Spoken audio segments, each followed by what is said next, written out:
D-Mace, Vingan, and Donick 1025. The Game. Willie Donick, Adam Vingan, and David Janes here with you. Back in the midday for one day only. Derek Mason will join the show shortly.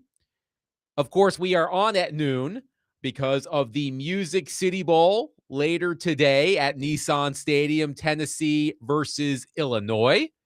Chase and Big Joe will have your pregame coverage of that game starting at 3 o'clock. So we're happy to be back in the midday for a day. I must say it was much easier to arrive at the station today. Willie Donick is in Las Vegas, Nevada, where the Predators will take on the Golden Knights tomorrow afternoon. And we are going to start, Willie, on these Nashville Predators who continue to win. A third period comeback win against the Utah Mammoth last night in Salt Lake City. 4-3.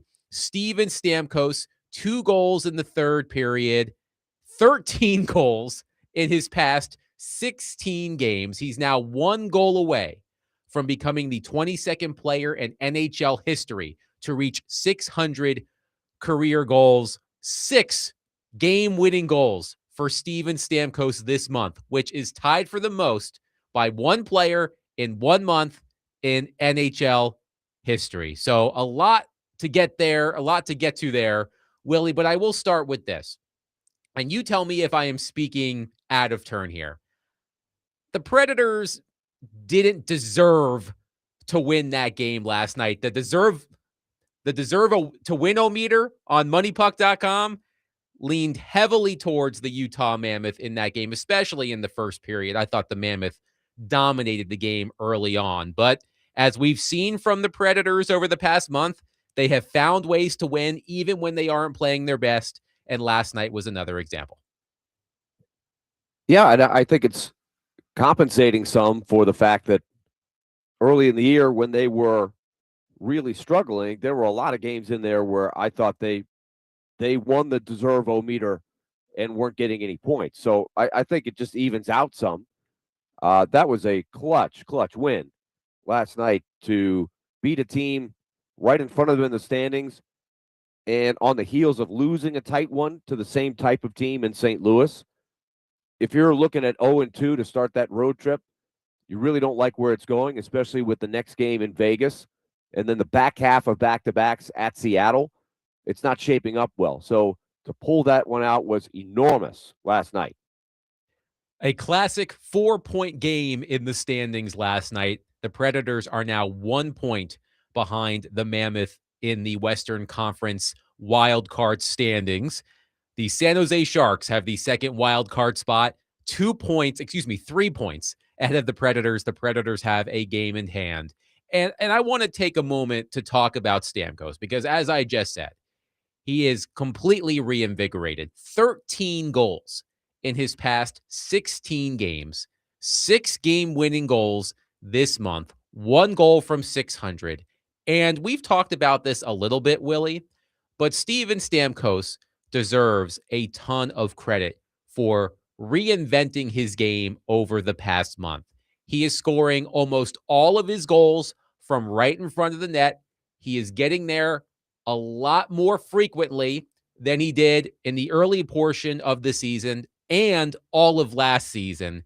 And it's good to see because, look, Steven Stamkos, we know as soon as his career is over, he's heading right to the Hockey Hall of Fame. He's got to wait a few years, of course, because you've got to do that. You can't go right to the Hockey Hall of Fame, literally right to the Hockey Hall of Fame, but he'll be there.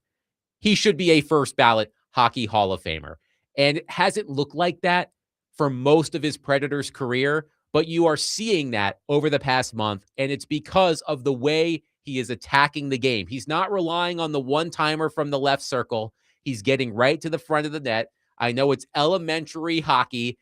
If you want bread, you go to the bakery. If you want goals, you go to the front of the net. I think that's the old saying.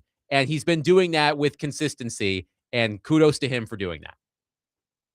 It's really remarkable to watch it unfold because, like you were just mentioning, he's not just scoring goals. He's scoring huge goals, 6 game-winning goals.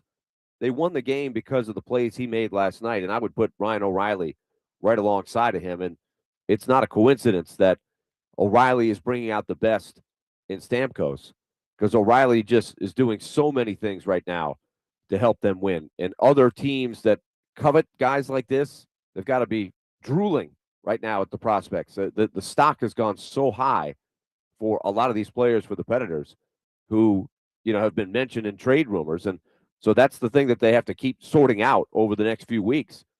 Are they going to be able to stay in there? They're still not anywhere near where they need to be. They're in the pack, and somebody's going to emerge from that pack.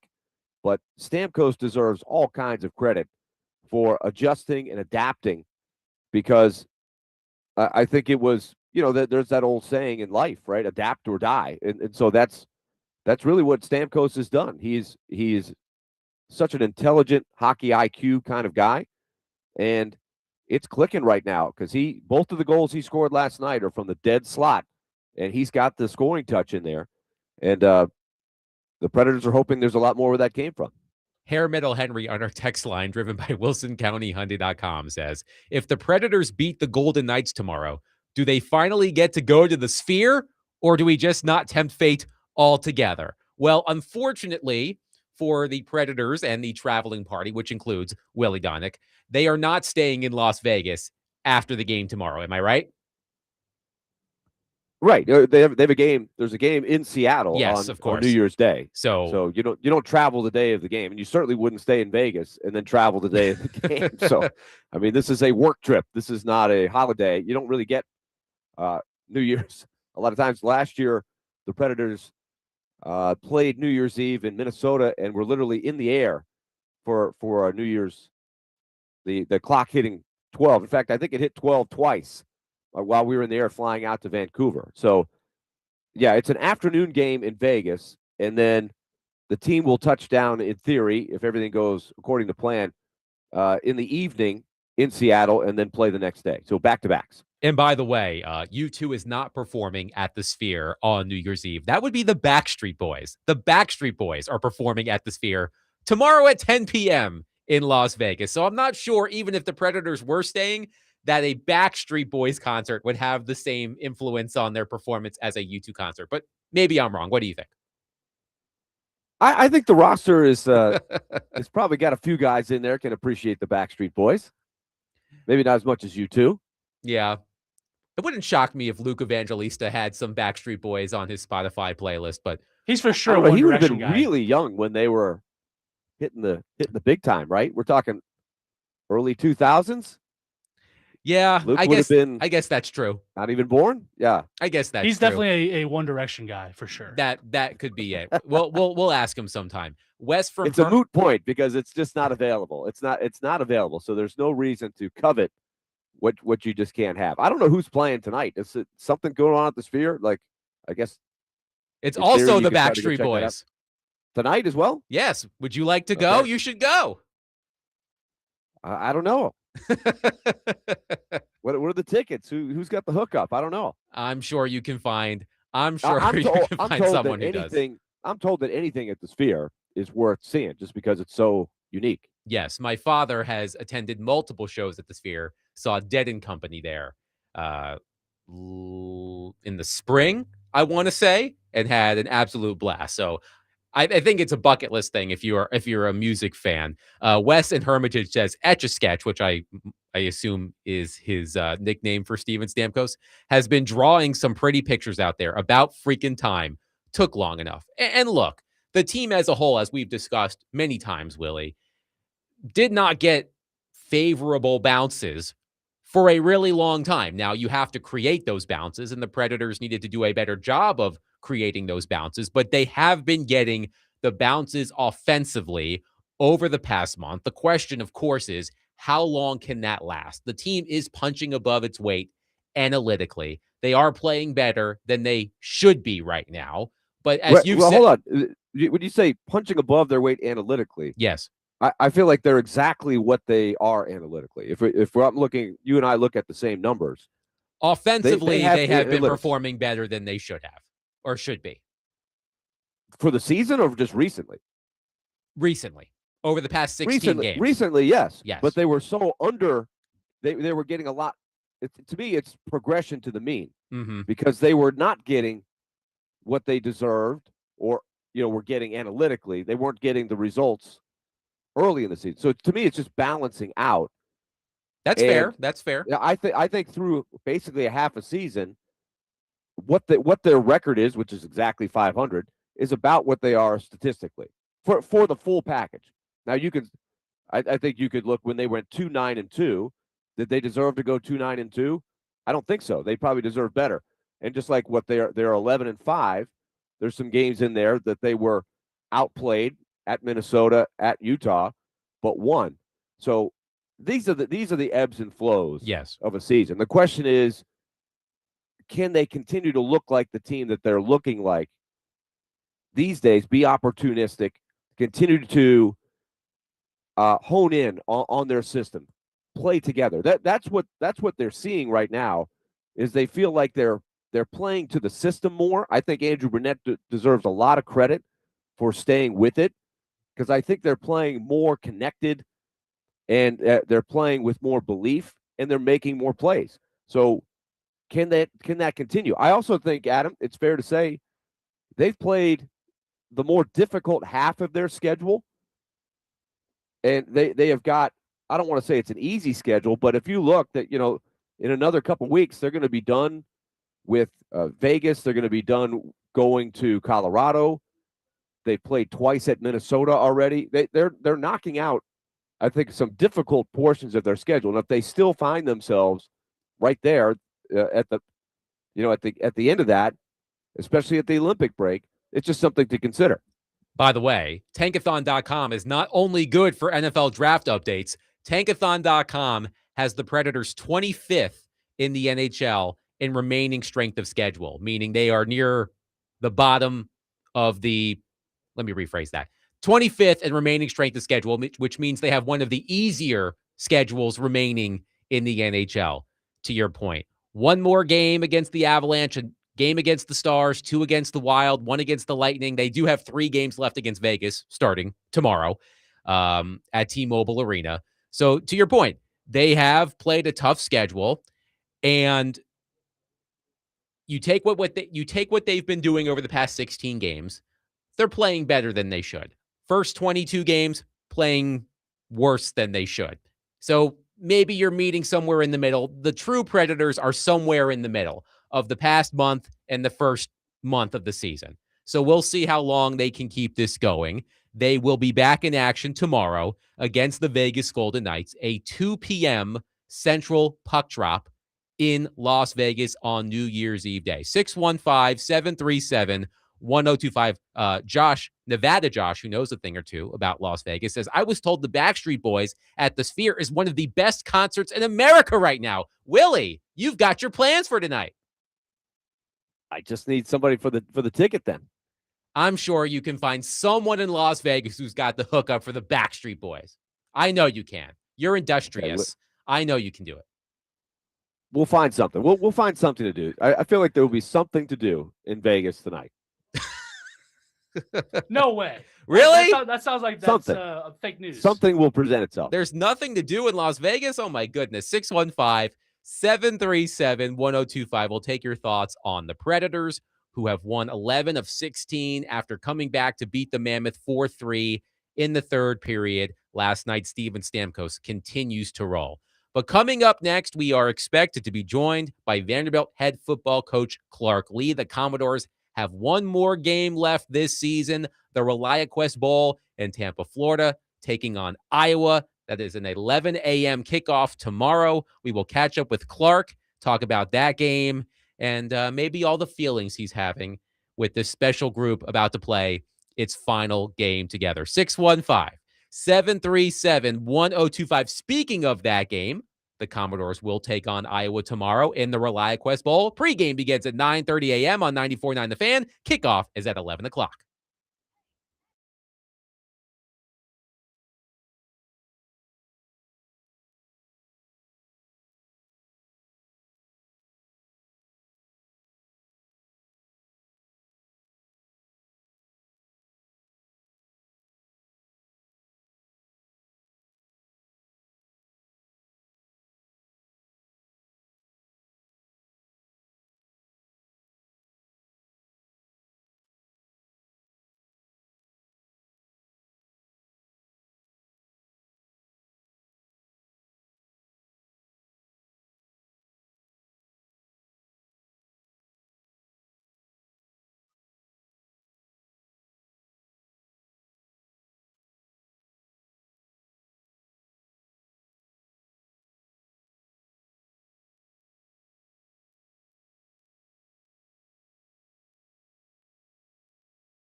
D-Mace, Vingan, and Donick, 1025 The Game. Adam Vingan, Willie Donick here with you. Pleased to be joined on our phone line, driven by WilsonCountyHyundai.com, by Vanderbilt head football coach Clark Lea, ahead of the ReliaQuest Bowl tomorrow in Tampa. Hi, Clark. How are you? I'm doing well. I'm on my way back to the hotel from the press conference, and if you guys hear sirens in the background, I just want you to know I'm safe. It's just the escort. They're not chasing I'm not you? being taken to prison in Tampa. Good to know. And I must say, Clark, I saw the footage from over the weekend of Diego Pavia and a few of his teammates at the WWE event that was in Tampa, and I must say, they looked comfortable in that environment, especially Diego. I thought it fit him quite well. Well, maybe when he's done playing football, he could do something. The bigger question is, why was I not invited? That was kind of what it was eating at me. That's true. It seemed like I could have been made for that stage too, but apparently I didn't make the cut. That's unfortunate. I'm really upset about that, Clark. But let's talk about this game tomorrow against the Hawkeyes.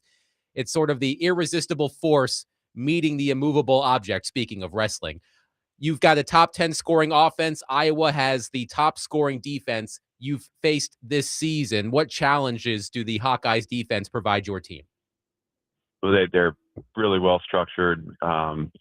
They do a great job contesting the ball in the air. They play together. They play hard. I mean, this is a really and look, for decades this program has defined elite level defense. So this is nothing new to them. We're going to have our work cut out for us. I think creating possessions for our offense is going to be so important. So it's going to come down to how we generate possessions. We got to get off the field on defense. Their offense is methodical and has the ability to drain the clock, and we can't let them do that. So whether it's attacking the ball and getting turnovers or making stops on third down, how many possessions can we create for the offense, give them a chance to be explosive. And if we can do that, I think we can find success. If I was able to shorten the game and they're able to maintain possession of the ball, then their defense has obviously proven that they can win games, and their offense is really effective in the tight spaces in the red zone. So it's a great challenge. I think this game is so exciting as a football fan. Just two teams, similar DNA, that are going to play really hard and want to win. And I think in a bowl game, that's all you can ask for. Clark, I know that you will have plenty of time to reflect on the journey you and this group have made after the game tomorrow. But since we're talking to you now, I'm going to ask you about it now. I know this group has meant a lot to you and the university. Of course, Diego Pavia and everything he's meant to the program and to you, but the entire team as well. So what has it been like for you and the team this week as you prepare for your final game together? Well, it's been special. I mean, the ReliaQuest Bowl puts on such a great event, and to be in Tampa and to have a week here to just to be around each other. We say relatedness is our edge, and so we've had a bunch of time to spend as a team, and again, we celebrate that. Tomorrow is a celebration. There's a lot about this team that has changed the trajectory of our program and needs to be celebrated. There's some sadness in it too. And, I'll just like anything you experience, it's hard to believe that it's coming to an end tomorrow. And yet it is. And so the next 24 hours, we need to really be intentional about being present and being there for all of it and enjoying all of it. And hoping to play at a level that allows us to celebrate a win to end the season. Because I think this team deserves to go out that way. We're going to have to earn it tomorrow, and that'll be our focus. Clark Lea is with us as the team gets ready to play down in Tampa against Iowa tomorrow. And Clark, just to follow up on the process here, there had to be disappointment initially, but then it was time to get to work and make the most of the experience and prepare for the game. How do you think the guys got through that process? Just getting over the initial, whatever you want to call it, just the being a little down of not being in the field, but then just getting past that. Well, it's about taking responsibility for the reason we're not in. I think this group has been a group when we played well. They've found ways to kind of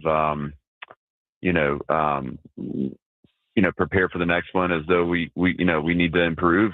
They've been humble in that respect. And when we haven't played well, they've taken ownership and taken responsibility for why we've fallen short. And we fell short in our attempts to do enough to get in the playoffs. That is a program-wide attitude. And I think, it was clear as those, the rankings were being released that we were on the outside looking in, and even heading into our last game, we knew we had to play well and win to have a chance, but also that chance was slim. We didn't spend a lot of time on the odds. Obviously, only thing we could do was try to win and do it in the best fashion we could. I was proud of the way that we finished the season, the regular season, in that respect. And by the time, we were the teams had been selected in and we weren't a part of that, I think the team was ready to celebrate, where we were going to end the season and end this special run we've had. So it became a celebration at that point, and that's carried on through, the exam week and the preparation we did in Nashville. And then obviously here too, as we've kind of really gotten into our game week process, these guys are excited to play tomorrow. And that's really what it's all about. So there's learning for us in terms of, the margins we have to win, the things we need to do to be one of the 12 and to not leave it to chance. We'll leave that learning for Team 6. Right now, this is just about a focus on being together and celebrating one last time to take the field as Team 5. It has to be challenging for all coaches for bowl games when you have the dynamic that's come in the last few years. It's no secret with transfer people and opt-outs for people that are looking to go to the next level. When you look at your group here, Clark, how have you dealt with that? And do you feel like you're going to, when you roll your squad out there tomorrow, it's going to look like Vanderbilt, and you're going to stick to the formula? I got a lot of confidence in our team and their belief in one another and their excitement to be here together. I mean, I've seen that in the way we practiced when we were in Nashville, the spirit, the energy, the fun we had. Honestly, I think you can measure performance on how much fun and how much energy you feel in that field. And obviously performance comes down to focus and execution, but execution doesn't matter if it doesn't have the right attitude or energy attached to it. These guys are really excited to play. And so, that's, I'm excited to be out there with them. That doesn't mean that it's going to be a clean game. That doesn't mean, that we're guaranteed anything, because you never are. But it just means that I know that this group is going to give their best effort tomorrow, and the desire to win is there. As far as the rest of it, I mean, we work and live amongst chaos right now. It just is what it is. I think what we try to do is stabilize the best we can, to be consistent from my role and my perspective to lean on the relationships you build, and understand too that, guys need to make their decisions. There are things that they're going to have to do for their future, and we need to support that too, whether that's Eli Stowers choosing to not to play in the game based off his NFL future, or whether that's, people that are going to be moving on from our program in pursuit of the career goals they have. We support all that. I mean, I'm so grateful and appreciative that I have a team that was so willing to invest in something and pour into it. And that's why we find ourselves where we are. Tomorrow we celebrate it, and then we'll pick up next week on the things we need to do to keep moving our program forward. Clark, I know you're probably semi-aware of the basketball. Looks like it's gone to a new level of chaos, and you see some pretty big name coaches really just crying out for help and saying we've got to get some rules here. And basketball is a different dynamic with the numbers than football. Do you feel like football is moving a little bit in a better direction of some structure, or do you feel a little bit of that sense of non-control? You use the word chaos, but do you think there's a little more structure to football? I don't know enough. Part of that, Willie, is I've been under a rock for the last 6 months, so I'll be coming out of that rock here pretty soon. But I believe things get more chaotic. I believe things get a little worse before they get better. I mean, unfortunately, we've deregulated to the point where I think at some point there's gonna be a breaking point. And at that point, we'll then start to put some boundaries up and contain things, but it has to be reimagined all the way across. And so this has got to be a game that serves the student athlete first, that protects the long-term interest of the player. And I think if this is my feeling and my personal opinion, I think coaches can be just as bad as players this way. I mean, I think the way you see coaches leverage positions, coaches jump from place to place. I think, in a lot of ways, all we've done is modeled behavior that the players have followed suit. So we have a responsibility to take ownership over our behavior, our action, be responsible in stewarding the game from our roles. And then, as we move forward, is design a game and design boundaries for a game that allow it to sustain over a long time. And we're not there right now, but I'm not going to sit here and be victimized by where we are. I'm going to enjoy it. I'm going to celebrate it. I'm going to use it as an opportunity to grow and be adaptable, and know that in time, there will be something that both gives us a chance to serve the athlete, the student athlete, and then also protect the game long term. What have you seen from Diego in the last couple weeks as he's getting ready for this? I mean, this is the finale here, and one more chance to go out there and do his thing. He's been through, the process we've all watched in front of our eyes the last couple of weeks. What have you seen from him? Well, I see a guy that is dealing with the emotions of the college career coming to an end. I think there's, I think, and that comes through in a few ways. I mean, he's taking time with his teammates. He's not missing an opportunity. I mean, he may have taken the most reps of any player over the last 2 weeks in practice. This guy just loves being out there and playing ball, and I gotta have so much respect for him for that reason. But change is hard, and I think next steps are always hard. And yet he's excited. I'm excited. The program's excited to watch him flourish in the NFL and to see him attack all the things that come after tomorrow's game. But certainly I see the emotions of the moment on him, and I see him processing that. And again, what a special person and a special team member. And I'm so proud to have him represent our program over the course of his lifetime. I think there's no better person that embodies the spirit and the competitive edge of Vanderbilt football than Diego. And we're going to do everything we can in support of him tomorrow, and then obviously in support of him as he moves forward towards his career goals. Vanderbilt head football coach Clark Lea has been our guest on D. Mace, Vingan, and Donick. The Commodores take on the Iowa Hawkeyes tomorrow in the ReliaQuest Bowl in Tampa, an 11 a.m. Central kickoff. Clark, thank you for your time all season long. We appreciate you joining us, and good luck tomorrow against Iowa.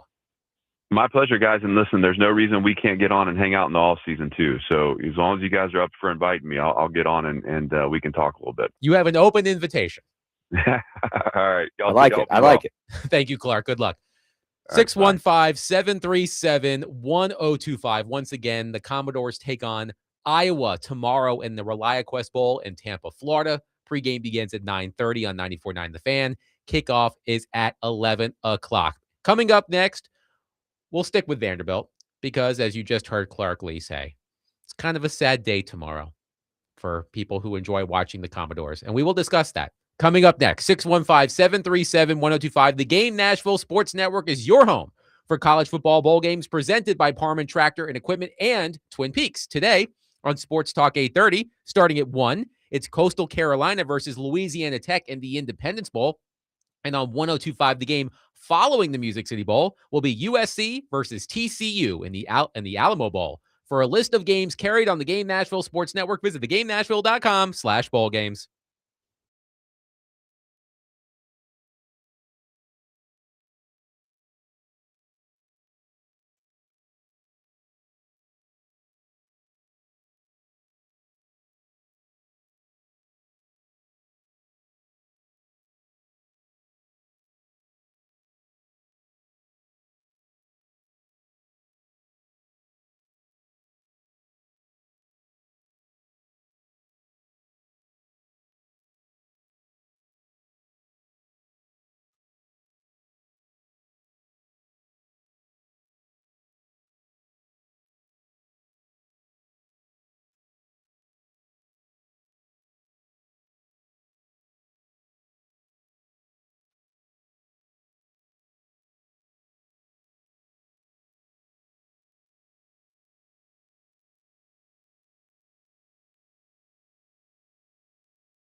D-Mace, Vingan, and Donick, 1025 The Game. Willie Donick, Adam Vingan, and I'm feeling a little sad, guys. That's why I chose Sarah McLachlan, because it's the last time we're going to see Diego Pavia in a Vanderbilt Commodores uniform, and I'm feeling a little sad about it because it's been so much fun watching the Commodores over the past 2 seasons with Diego Pavia at quarterback. And I know a lot of y'all have a healthy dislike for Diego Pavia. His actions following the Heisman Trophy presentation certainly did not help matters. But it can't be denied, Willie, the impact that Pavia has had on the Vanderbilt program over the past 2 seasons. And I will be watching the game tomorrow, and I might be a little sad. I'm not going to lie. Well, I just hope he makes the most of this last chance to go out there and shine. I know he's got the dream of just wants to get a shot at the next level, and who knows how that's going to go. But as you mentioned, it's just been such an amazing run, and you had the blip after the Heisman. It was a bad moment, but I'm hoping, and I feel like this is happening some, at least from Vanderbilt circles, that there was a little disappointment there. But if you look at everything that he's done in the 2 years, that I think you can really enjoy watching him that one last time. I thought that was a really reflective answer by Clark Lea about what he's seen from him, right? There is a little bit of sadness, right, to know this is the last run. And there is a little uncertainty of what happens after this. And that's why in the big picture, I was asking about the system, because I don't know if you saw the rant, Adam, from John Calipari. There's some other coaches joining him about just how the NIL and the money, it's a great thing in some ways, but it's so out of control. And we're still just scratching the surface of how this is going to affect somebody. And Diego Pavia is an example of a guy that has become a celebrity. But in 2 or 3 years, if he's out of football, if it doesn't work out for him at the NFL, you got to get on with the rest of your life. And he's not even going to be 30 years old, right? There's huge sections of his life that he's got to live. And there's only so long you can go and use the spotlight to your advantage and have the social media presence. You see what I'm saying? Like, he's an extreme example of that. Here is an example of the polarizing nature of Diego Pavia on our text line. Ben says, the most unfortunate part about this to me is that there is no guarantee Vandy accomplishes this again in our lifetime. The best Vanderbilt season ever still wasn't good enough. The following text, Pavia is such an a-hole, good riddance, narcissist. But he's a unique personality, but he's hardly the only guy that takes advantage of the limelight and the stardom. But the odds are there are a lot of great college football players that will end up making a lot of money while they're in college that will not be professional players to any great degree. Maybe a practice squad for a couple of years. It happens to dozens and dozens of players every year. And so the fact remains, what kind of person is Diego Pavia going to be in the next several chapters of his life? I think he could always be a great ambassador for Vanderbilt's program. I'm curious to see if he ends up, working with Vanderbilt in some capacity, or if he goes, like you've suggested, Adam, perfect for the wrestling world, right? Just to be a character there. Maybe you continue to go on there.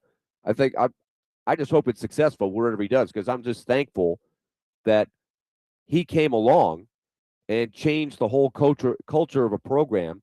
I don't want to say single-handedly, but he was the number one catalyst, no question about it. And Vanderbilt now has a chance, I think, to sustain momentum and success because of what he started. And I think he should feel really good about that. To your point, Willie, as we welcome in Derek Mason, as he's getting set up here in the studio, you hope that Diego Pavia has laid the groundwork for the Commodores to be a successful program for as long as it can. I mean, his replacement at quarterback, Jared Curtis, the top quarterback prospect in the country, flipping from Georgia, coming to Vanderbilt, staying here in Nashville. I think that you can't say definitively that Diego Pavia had everything to do with that. There are a lot of factors, but he certainly played, I would say, an outsized role in convincing someone like Jared Curtis, who was committed to a blue blood program in Georgia, to leave that program and come to Vanderbilt. We've talked about just how momentous that was, considering where Vanderbilt's football program was just a couple of years ago. Chad on our text line says, I will say it is a bit rich to hear the same people who couldn't clutch their pearls hard enough over Tony Vitello trip over themselves to defend Diego Pavia's behavior. I don't want this to get into Diego Pavia's behavior, personality type of conversation. I'm just saying that it's been fun. It's been a hell of a lot of fun to watch Diego Pavia perform for Vanderbilt over the past 2 seasons. He's meant a lot to that program. He's made Vanderbilt games must-see TV, whether you're watching to see what sort of play he's going to make, or if you're watching to hope that he gets his comeuppance for something that he said or did, or if you're watching for his mother, okay? Whether or not you have your reasons, you want to watch Vanderbilt football because of Diego Pavia. So, again, one more game for the Commodores tomorrow against Iowa with this group. Eli Stowers opted out of the game as he prepares to prepare for the NFL draft. But I do want to talk about a Pavia-adjacent story now that Derek is here. Have you guys seen what's been going on at Baylor with James Najee? Have you been following this story, guys? Is that the guy that played? Are we talking about the guy that played? He's the basketball player. He's the basketball player who was the 31st pick in the 2023 NBA draft. But he's joining the Baylor Bears after playing professional basketball in Europe. And the reason why he's able to do that is because the NCAA awarded him 4 years of eligibility because he never appeared in an NBA or G League game, which is just, Willie, you were talking about this before. Yeah, it's a breakthrough thing, and it's not a good thing. So we know that Diego Pavia has been part of this eligibility lawsuit, because of his junior college years. He's not coming back to Vanderbilt. He is going to pursue an NFL career. But this news about the Baylor player led to a refreshed, I guess you could say, lawsuit for the other JUCO players who are trying to participate in the NCAA next year and the year after. And I don't know if you guys saw this, but did you see that the filing had a poem in it? I didn't see that. Okay, it's a take on what's "'Twas the Night Before Christmas." May I do a dramatic reading? Are you guys okay with this? Yes. May I do a dramatic reading? Please. Okay. "'Twas the night before Christmas, and all through the NCAA clearinghouse, not a creature was stirring, not even a mouse. The stockings were hung by the chimney with care, in hopes that new eligibility soon would be there. Clients were nestled all snug in their beds, while visions of touchdowns danced in their heads. Judges in their robes and me in my cap were all settled down for a long winter's nap. When out on the internet there arose such a clatter, I sprang from my desk to see what was the matter. Away to my phone I flew like a flash, tore open my email and noticed the cash.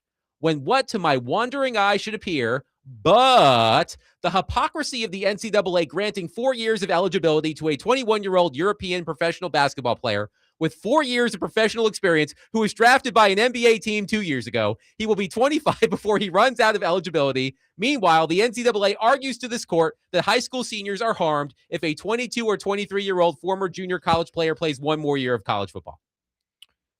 I mean, it's, that's an actual legal filing. Yeah, I mean, it's all hypocritical.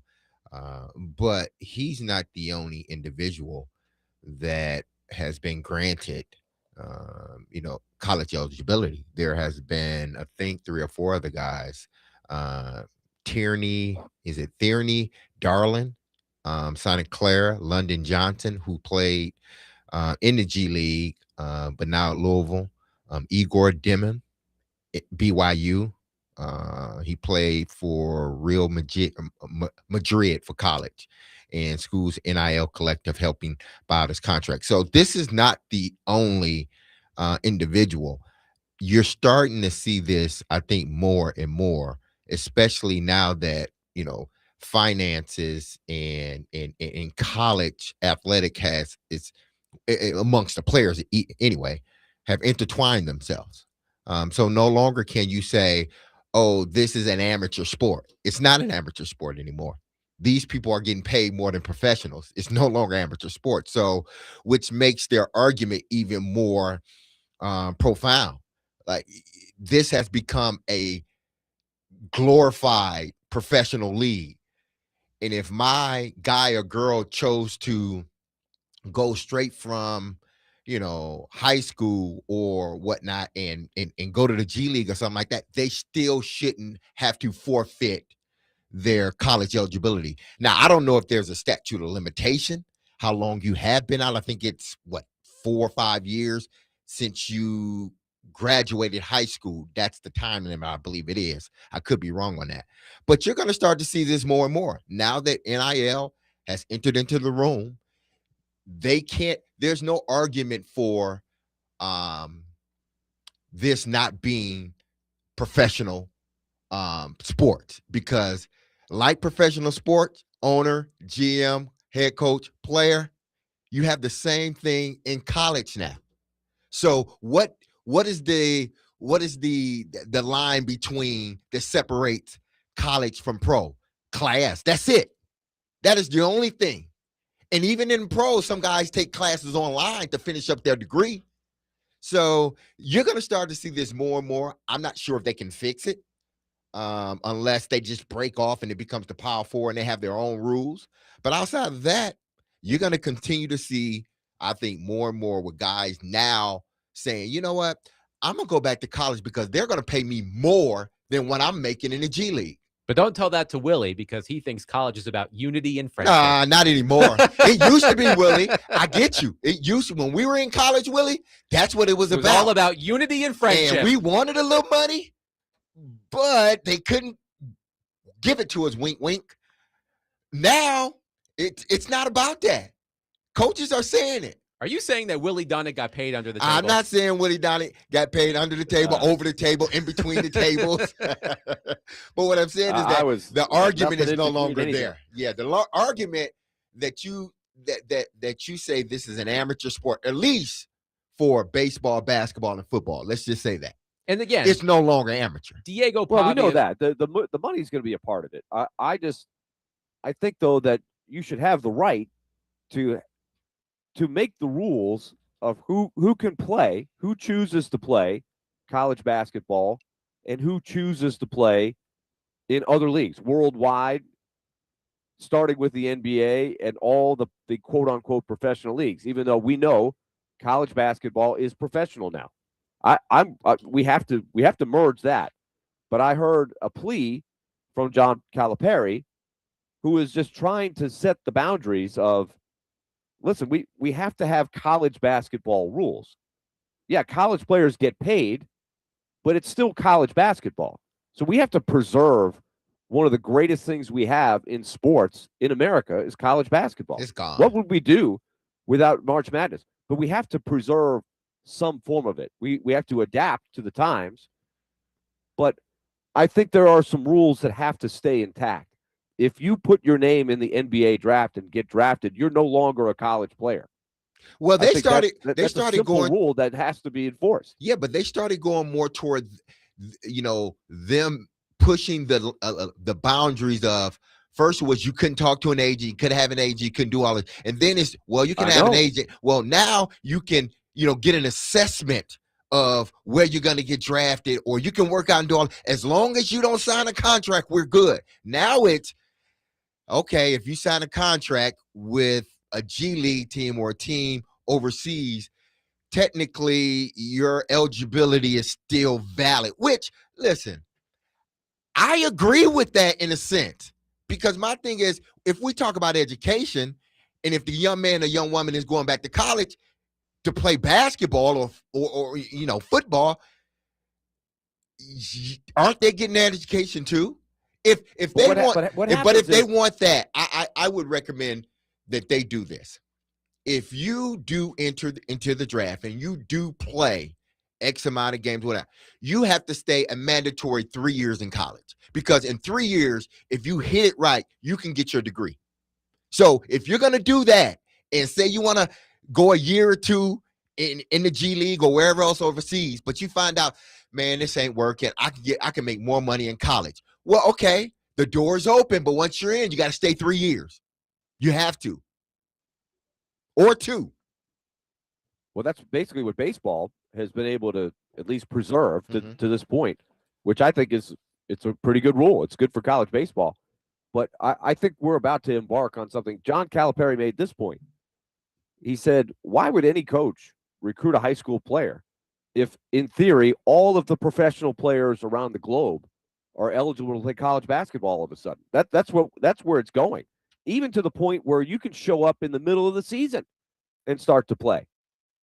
I mean, it just makes no sense at all. That we're going away from all of the foundation of the structure of college basketball. Again, getting paid is fine, but let's still preserve what you really want to be doing, and that's developing not only basketball players but people, right? It's an important growth part of your life.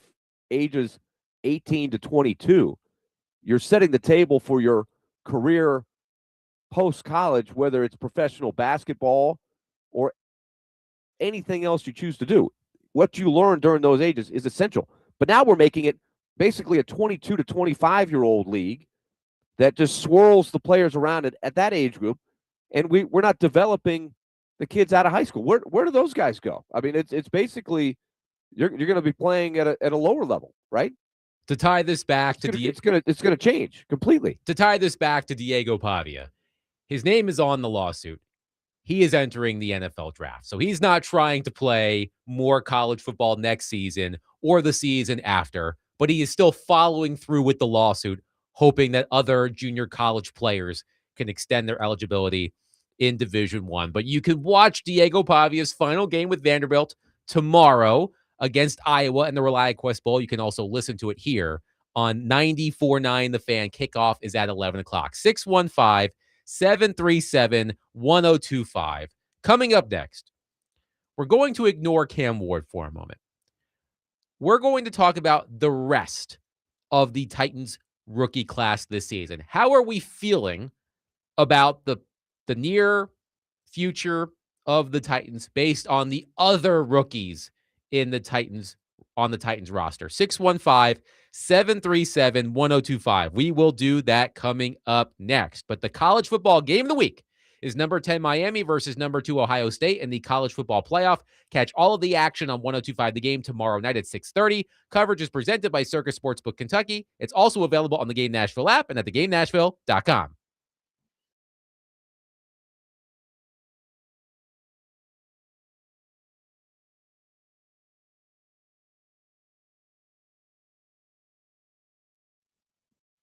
All right, let's remind you one more time here in 2025 about the plan for Loan Pronto to get you in better financial situations in 2026. That's the Rapid Equity Loan Program.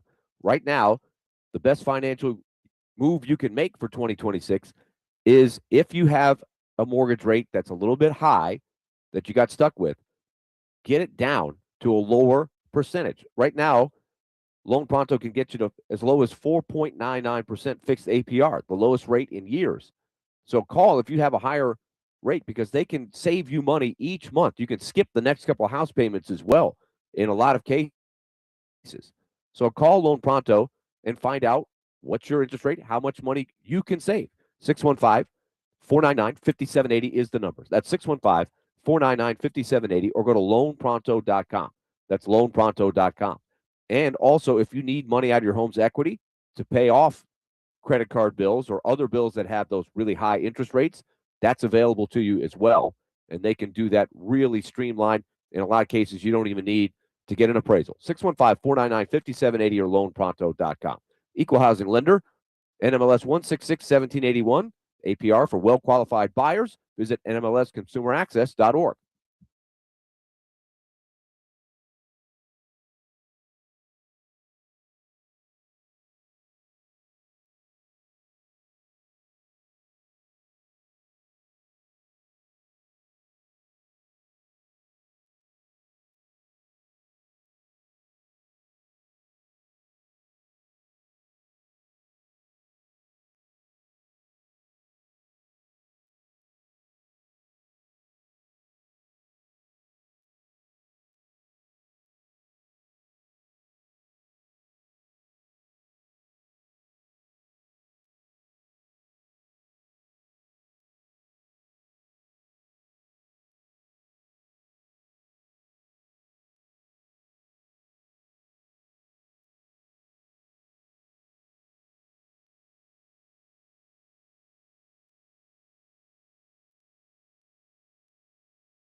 D-Mace, Vingan, and Donick, 1025. The Game. Willie Donick, Derek Mason, Adam Vingan, and David Janes here with you back in the midday for one day.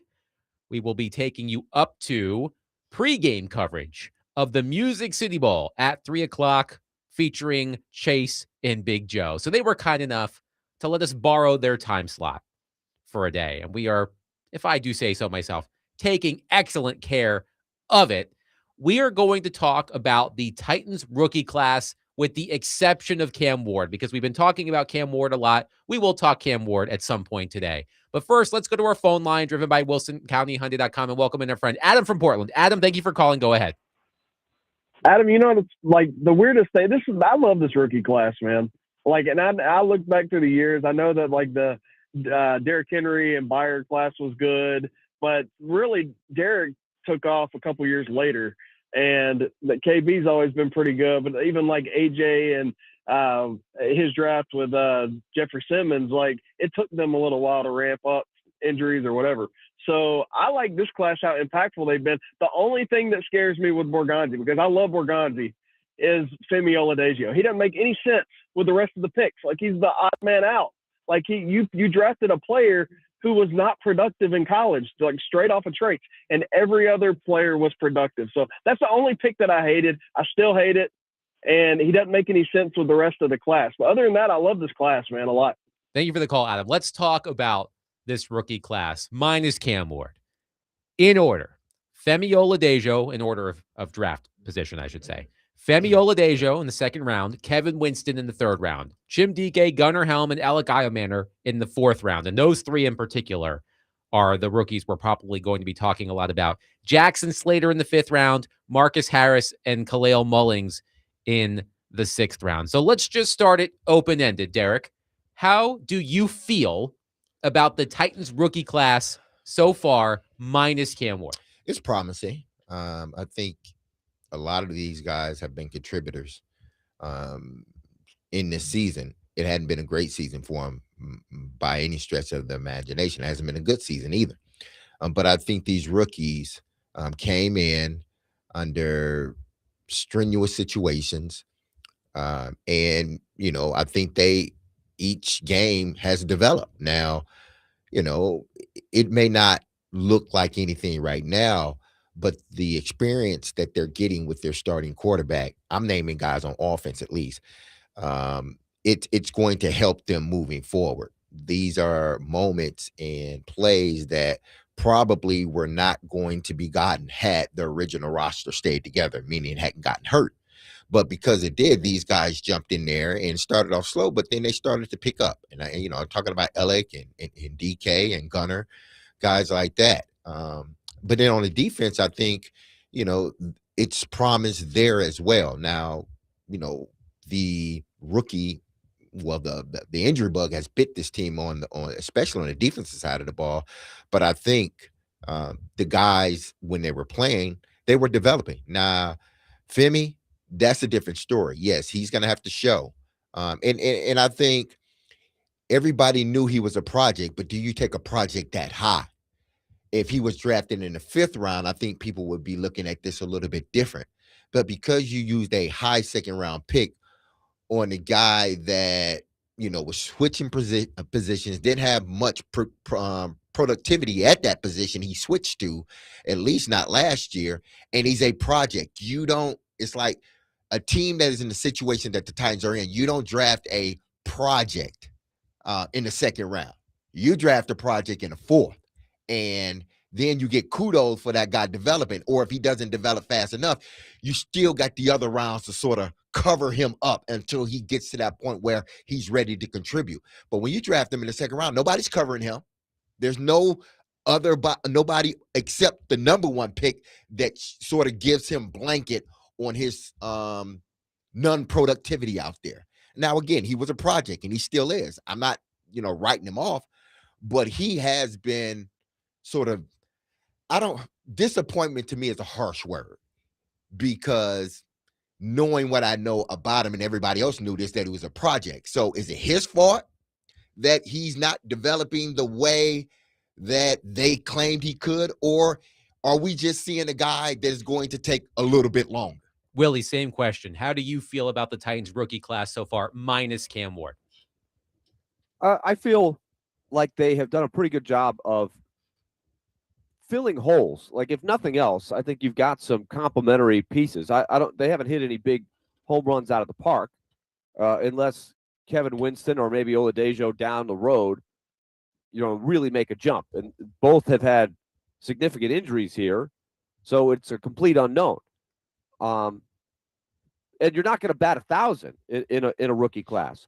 But I think the success is, I think you are at least going to have some positions on the team that are filled by these guys or cheap, and you're going to say, I've got this covered. I can go find other ways to fill the million other holes that are going on the roster. You see what I'm saying? Yes. And when we talk about the Titans rookie class, most people are going to focus on the 3 4th-round picks, Chim Dike, Gunnar Helm, and Eligaya Manor. And Dike, outside of Ward, has really been the star of this class so far. Named to the Pro Bowl as a specialist. He's the first Titans rookie to be named to a Pro Bowl since Mark Mariani in 2010. He's the NFL leader in all-purpose yards with more than 2,300 all-purpose yards, the most by a rookie in NFL history. So we know that DK can make a huge difference on special teams.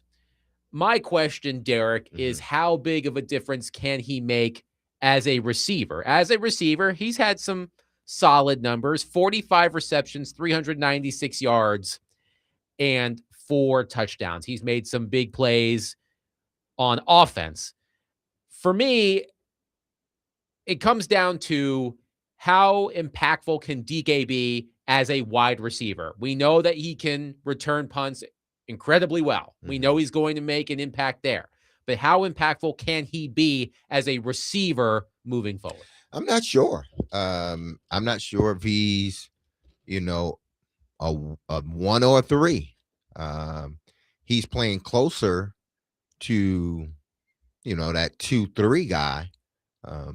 But again, he may come back in the offseason and develop even more as a receiver, which would, with his speed, his measurables, it can potentially make him a number 1 guy. But right now, I think that he's a 2-3, excellent returner. I'm not sure, and I don't want to sort of make this a slight on DK. When I see other dynamic receivers, when I'm watching other dynamic receivers, there's just something about them. You could take the name off of them, but it's just something about that dynamic receiver, like the movements and the way they catch the football. I'm not seeing that in DK. So that's why I say he's more of a 2-3, but he can go into the offseason, as I've, will challenge Cam this offseason, that this offseason needs to be the best. And this is the most critical offseason for a rookie. Let's just say that. Because that year from 1 to 2, that jump, it has to be a big jump. It does, especially what you've shown already. And I'm talking about DK. You have to come back more developed as a receiver. Return game will take care of itself. You need to develop yourself as a receiver. That's where you're going. That's why I want to see the biggest jump. He's going to always be a really good to great returner if he stays with it. I want to see the jump as a receiver. Can he transform himself enough that they start to look at him more as a 1-2 than a 2-3? Willie, if my research is right, the Titans are the first team since the merger with 3 rookies with at least 35 receptions and 2 receiving touchdowns each in a single season. Manor, Helm, and DK. And we can take that into consideration when talking about Cam Ward's season, because all 3 of those players, again, were drafted in the 4th round. It wasn't like Chim Dike was a first-round pick. We expected to be productive on offense and on special teams. So it's a credit to all 3 of those players for becoming reliable targets for Cam Ward. With Manor, and correct me if I'm wrong here, guys, Teron Davenport yesterday says he wants Manor to get a little bit grimier. Is that what he said yesterday? Because a little more edge. Right. Edge to the game. Manor, he's made some big catches. He had that ridiculous catch for Cam Ward's first career touchdown against the Rams way back at the beginning of the season. He's been on the receiving end of some of those Cam Ward special scramble plays, but drops have been an issue for Alec Iamaner. And when the season started again, I didn't know a lot about either player, but my thought was that Iamaner would be the more productive player on offense than DK. So I maybe I'm a bit disappointed, Willie, about Iamaner's season today. They're both clearly guys that have weaknesses, which is why they fell to the fourth round. D Mace, I think, makes a great point. You've got certain guys that if you can get better, you can minimize those weaknesses and improve, that means so much to a team. But I'm not sure you're ever going to get number one type of stuff from either of those guys. But what I'm encouraged about is I think those guys are good enough to be secondary guys if you bring in a really true number one. I think you would have a pretty good receiving core. It's like when you develop a starting pitcher, it may not be great shakes to get a guy that pitches 150 innings with a 3.9 ERA. He's not your number one pitcher. But then if you get a real number one, that guy looks great as your third or fourth starter. So that's gold to develop players like that. So if those guys can be just good, steady role players, the key is finding that crown jewel. Alec needs to, because what TD said yesterday, I don't think people, when he say grimy, I think, I don't know what people are thinking, but when I hear that, I hear he needs to play a certain way. He needs to use that 6'2" frame, over 200 pounds, and he needs to be more assertive. He needs to be more destructive.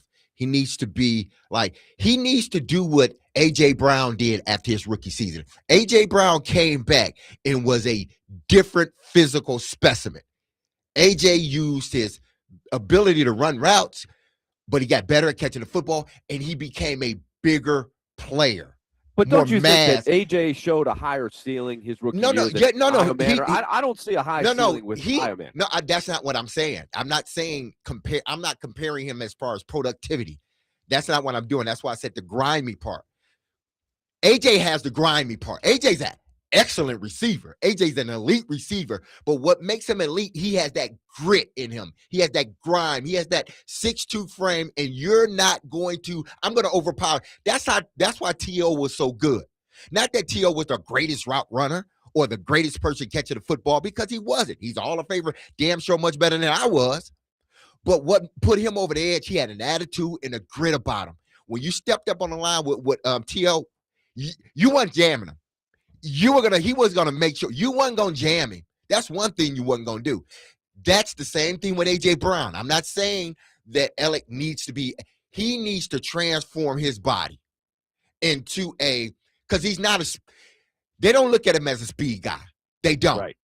He needs to work that underneath 15 to, and every once in a while I hear him deep. Contested catches. Yeah, but he needs to be that contested catch guy. That's what TD means by he needs to get more gritty. Use those hands that God gave you. Stop body catching the ball. Be more assertive. Come back, and your physique needs to look totally different from what it is now. To me, that's what I think TD was meaning. Like, this guy just needs to get, because he's not a speedster. This guy needs to get more gritty and dirty and grimy and strong and take the game to the defensive back. Don't let them. AJ takes the game to the defensive back. He don't let them bring it to him. And they scared because they don't want to face a guy 6'2", 220 pounds, knocking him over the head every time you try to press me. No, Alec needs to take that same demeanor. I've told every receiver that I played with that have been over 6 feet, I said there should be no one, and I'll tell you, there should be no one that jams you at the line of scrimmage. You know why? Because you're bigger and you're stronger than they are. And they should know it each and every time they try to come up on you. 615-737-1025. Our question for all of you. How do you feel about the Titans rookie class minus Cam Ward? So take Cam Ward out of it. We're talking Chim Dike, Gunnar Helm, Alec Iamaner, Marcus Harris, Kevin Winston, Femi Oladejo. Your feelings on the Titans rookie class this season with the exception of Cam Ward. We'll talk about Cam Ward in a little bit. 737-1025. We'll take your reaction and continue the conversation coming up next. Join us at T-Line at 106 Duluth Avenue in Nashville tomorrow for a Vanderbilt football watch party as they take on Iowa in the ReliaQuest Bowl at 11 a.m. Great food, prizes, and plenty of fun while you cheer on the Commodores. That's tomorrow at T-Line in Nashville. Anchor down.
D Mace, Vingan, and Donick 1025. The game. Willie Donick, Derek Mason, Adam Vingan here with you in the midday once again, just for today.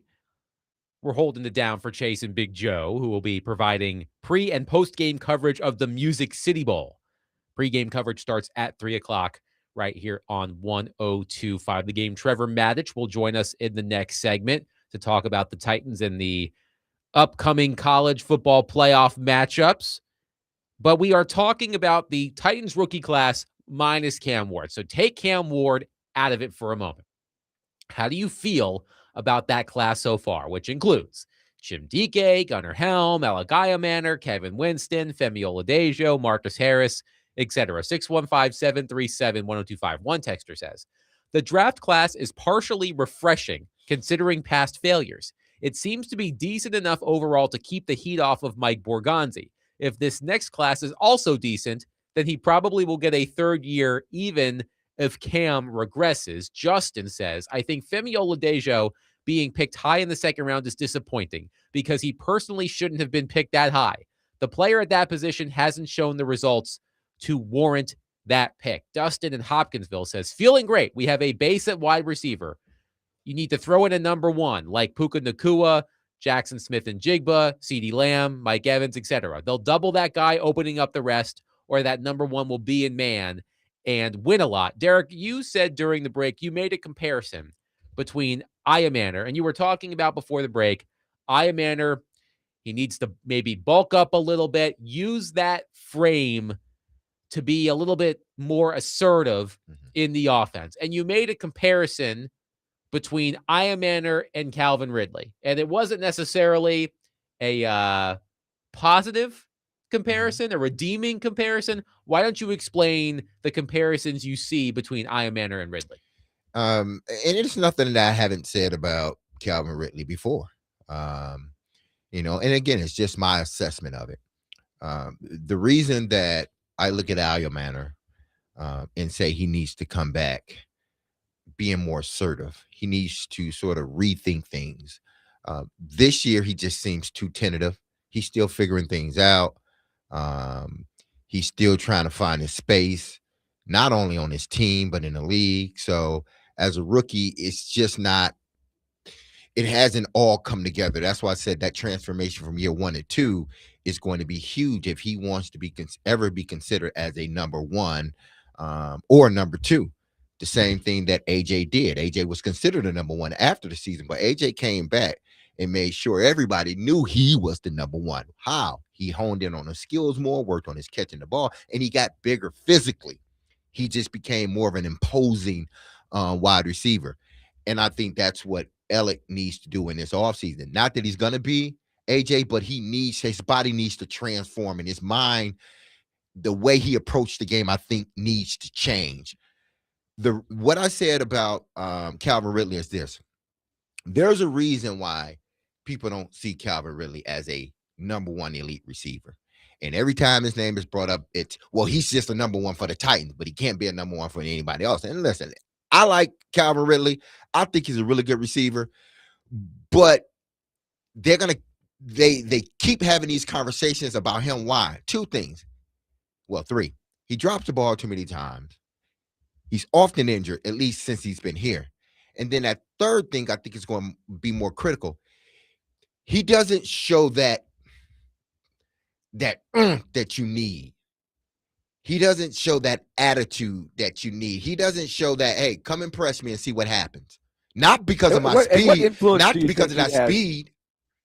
Excuse me. Go ahead, Willie. D-Mace, what impact do you think he has on the other receivers? Because I think of Ryan O'Reilly as you're talking about that, popped into my mind right now. Like, I think everybody around the league would say Ryan O'Reilly is not a true number one receiver, but he can play the number one, a number one center, I should say. But he has such an effect on everybody else, and he's getting the absolute most out of his ability. I think it's working. He's got value that way. I don't see that with Ridley. Like, he is holding the place of the number one receiver, but you're not getting those residuals. Well, you don't have that. There's a reason why, he doesn't excel in press coverage.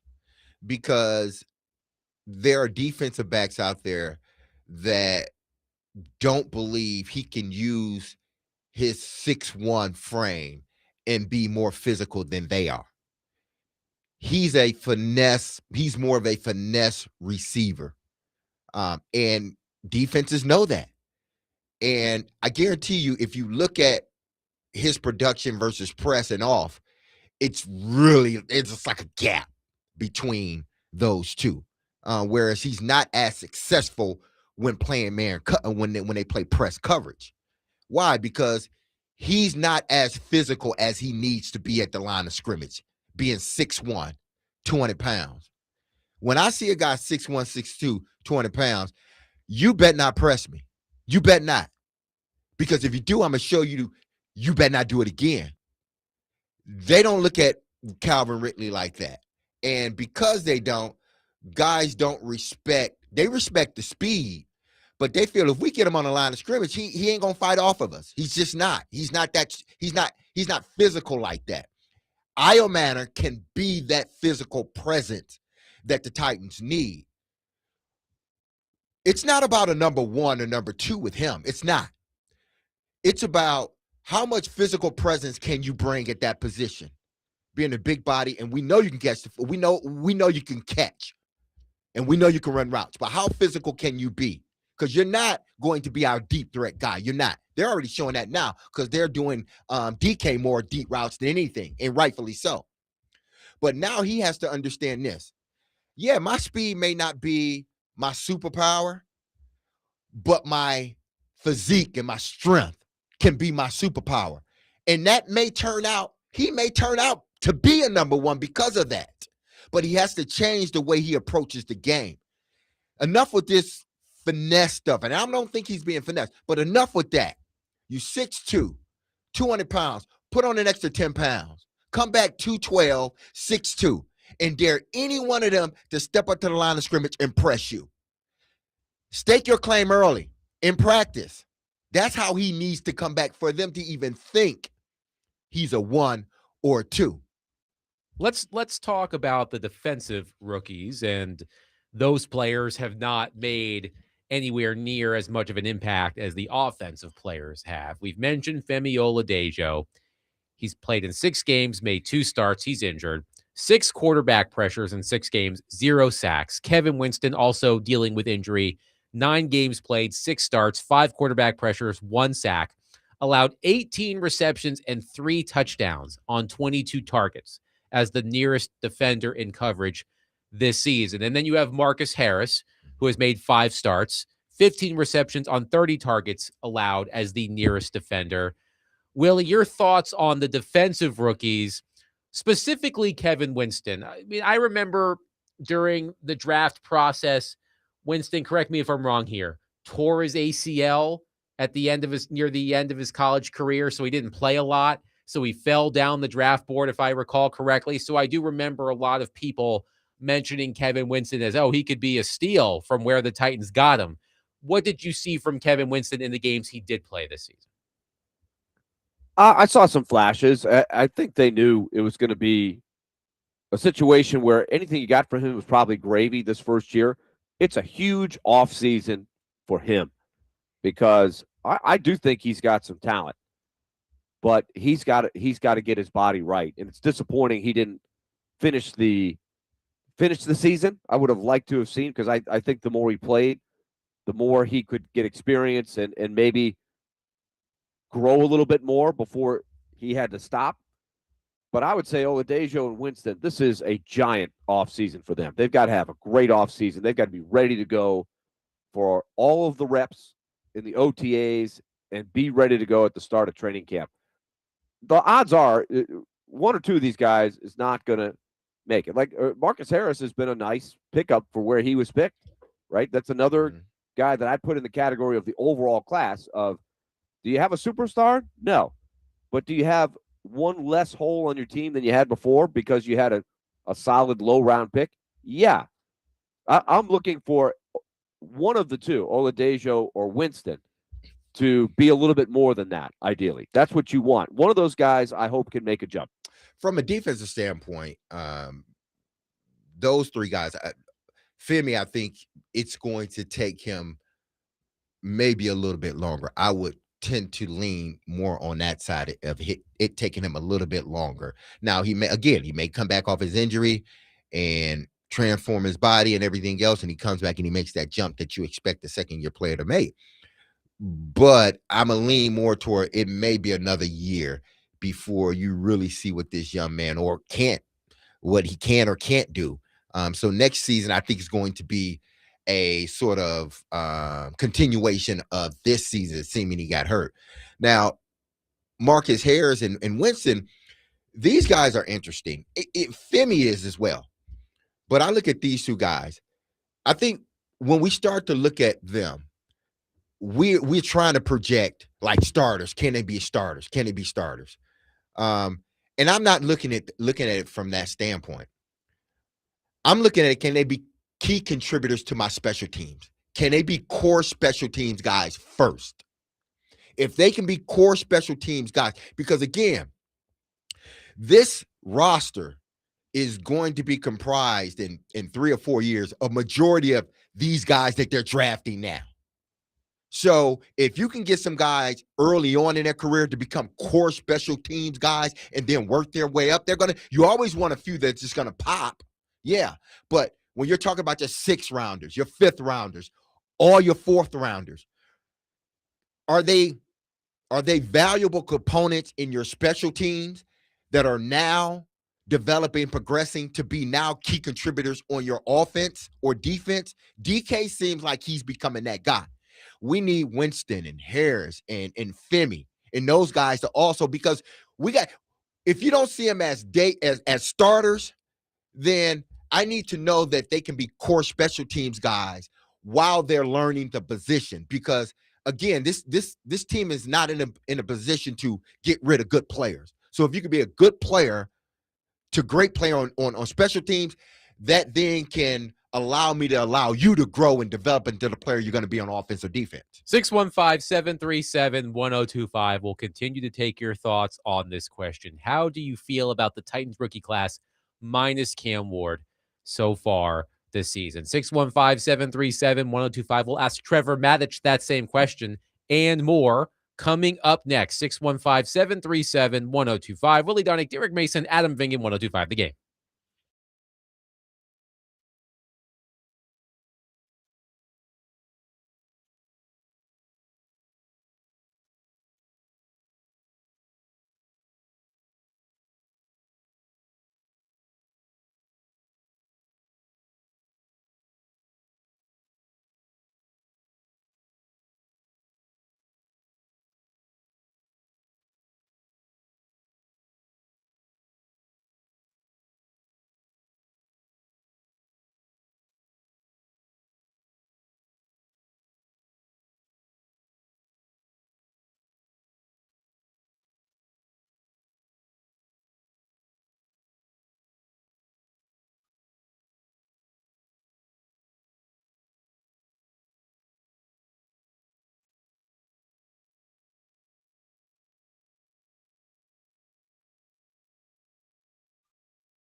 D. Mace, Vingan, and Donick, 1025. The Game. Willie Donick, Derek Mason, Adam Vingan here with you. Pleased to be joined on our phone line, driven by Wilson County Hyundai.com, by our friend Trevor Maddich. Hi, Trevor. How are you?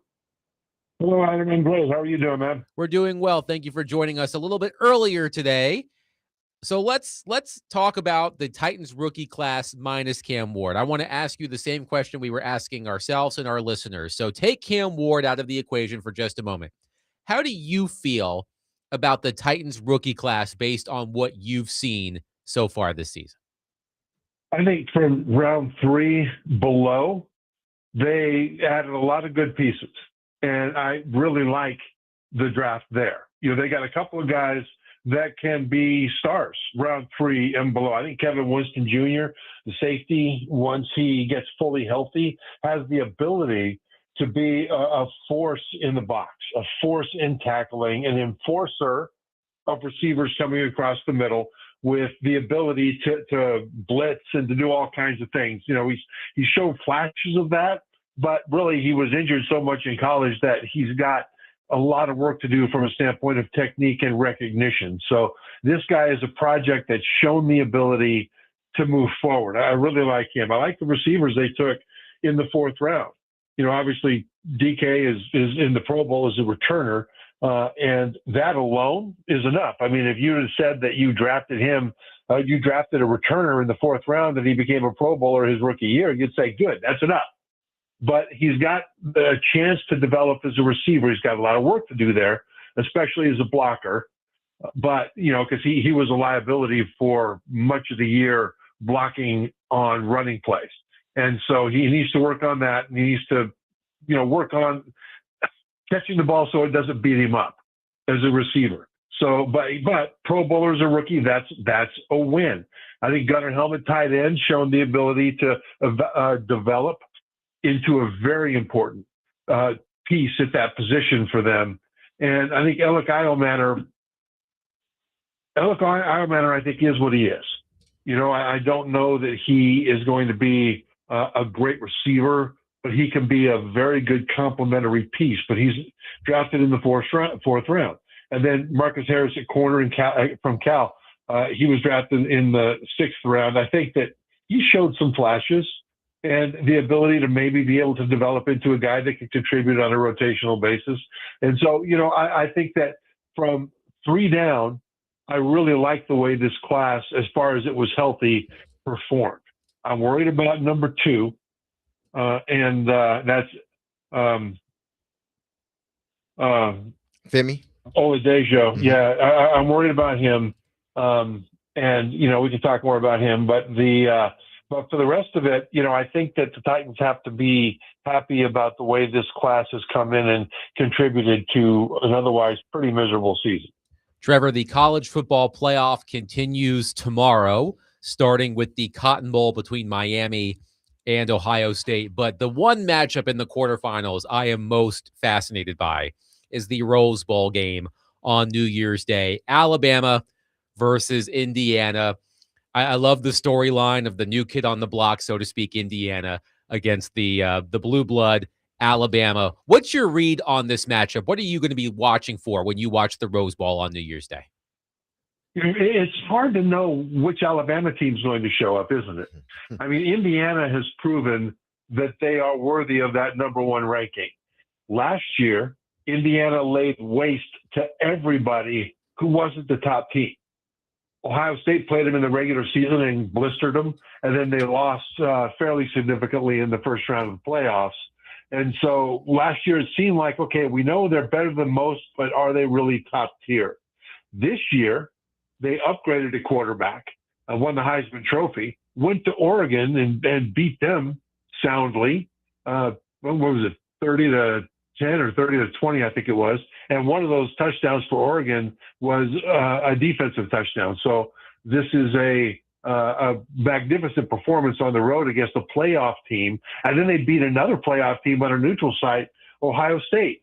And so Indiana has shown itself to be worthy in the playoff. One thing that I think is very quietly excellent about them is their running game, because we think of the quarterback Fernando Mendoza, that won the Heisman Trophy this year, throwing to receivers that'll be in the NFL next year. But quietly, they have one of the most dominant ground games in college football. 6 different games, they gained over 300 yards on the ground. Think about that. That's just insane. And so as far as Alabama's defense goes, it's a completely different problem from the Oklahoma game, where Oklahoma was very one-dimensional. They kind of have been all year, haven't been a very good running team, and Alabama could focus on the quarterback for the Sooners, John McTeer.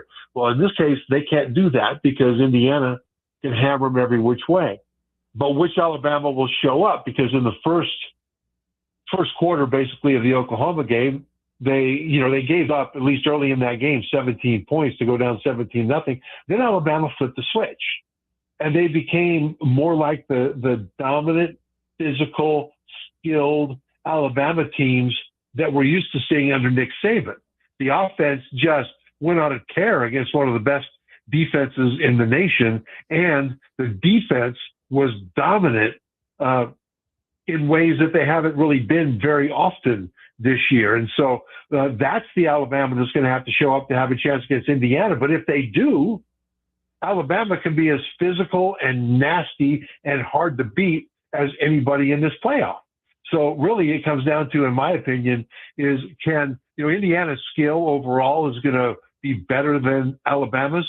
Can Alabama maintain what Nick Saban called the Bama factor, where teams hate to play you because they know that they're going to get pounded physically, if not into submission, certainly into the mud. And that's the kind of Alabama team that will have to show up to have a chance. Now, Trevor, how do you see this Ole Miss and Georgia game going? Because this is an interesting matchup to me because they played it was so closely contested. The first matchup, that second and that last, the second quarter and the fourth quarter, Georgia really put a number on Ole Miss. But for the most part, this was a tightly contested game. Now, Georgia's defense has gotten much better as the season went. I thought Ole Miss would probably take a step back in their first game, but they ran through their opponent. Do you see this being more so like the first game, or do you see this being a low-scoring game? I see this being different than the first game, Derek, because of that defense. You can make the case that Trinidad Chambliss, the quarterback for Ole Miss, is better now than he was when he played Georgia mid-season because he's got 6 more starts under his belt, and that would be true. And really against Georgia, you go back and look at that game, and he was unstoppable in the first 3 quarters. Ole Miss scored 35 points in 3 quarters against that Georgia defense, but then Georgia flipped the switch. And in the fourth quarter, Chambliss threw 10 passes, completed 1 of them for 1 yard. Georgia shut him out in the fourth quarter, came back from behind, and won that game. And since then, Georgia's been one of the best teams in the country with one of the best defenses in the country. Before that fourth quarter switch flip, Georgia's defense struggled against better passing teams at defending balls thrown down the field. In other words, sometimes it was busted coverages with young guys in the secondary. Sometimes it was the guy was there, but when the ball came down, the receiver seemed to always get it, not the defender. And once they got through that 35-point blitz by Trinidad Chambliss and Ole Miss in the first 3 quarters, flipped that switch. And since then, Georgia's defense has been fantastic. The last 4 teams they played, no one scored more than 10 points against Georgia. So I think the improvement in the Georgia defense is going to be the biggest difference in this game. When Trinidad Chambliss, as good as he was the first time around, it wasn't good enough to win. They lost that game 43-35. And I think that in this game, Chambliss will have to be degrees better in order to have a chance to beat a Georgia team that is a different bunch than when they played Ole Miss in midseason. Trevor Matich is with us. And Trevor, of course, we're really looking forward to the playoff games. Later today, Tennessee's going to play their bowl game. Tomorrow, Vanderbilt plays their bowl game. I don't know how much you've had a chance to watch the run-of-the-mill bowl games. I haven't watched much. I'd like to see a game that looks good to me. What kind of quality of play have you seen in the non-playoff bowl games? Well, I've seen great quality of play, for goodness sake. I mean, there's been some good stuff. I mean, look at the Pop-Tarts Bowl. That was one of the most entertaining college football games of the season, partly because of just the way they branded it and the way all the Pop-Tart mascots were jumping around and the way the broadcast maximized that. And then on the field, you had two teams in BYU and Georgia Tech that were playing to win big time. And that game came down to the wire. I mean, BYU finally sealed it with a late interception in the end zone. And so it was a very fun game to watch. The game that people have dubbed the Disappointment Bowl was the Pinstripe Bowl between Penn State and Clemson. Both of those teams made the playoff last year. Both expected to make it again this year and compete for a national championship. And both of them had very disappointing seasons. Penn State, they lost 6 in a row, got their quarterback hurt, fired their coach. You know, Clemson, they really struggled. But Clemson won their last 4 games. Penn State won their last 3. And both teams were desperate to win this bowl game. So they ended the season on a winning streak and went into the offseason with a positive trajectory. Both of those teams wanted to win. They fought tooth and nail to the end, even though both of them had epic opt-outs and epic injuries. The guys that were on the field wanted to play, and it was a fun game to watch. To me, this is what those bowl games are. And I think, you know, Tennessee, I think it's going to be that way against Illinois. You know, there have been some opt-outs on both sides, significantly for Tennessee on the Illinois side.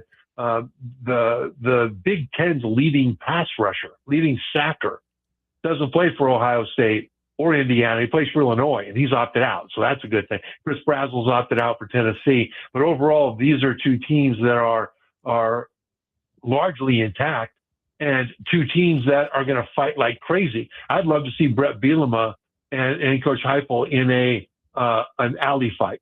I mean, I would watch pay-per-views for that. You know, I mean, I think that, you know, Bielema has the edge because he's a big old defensive lineman and all that stuff.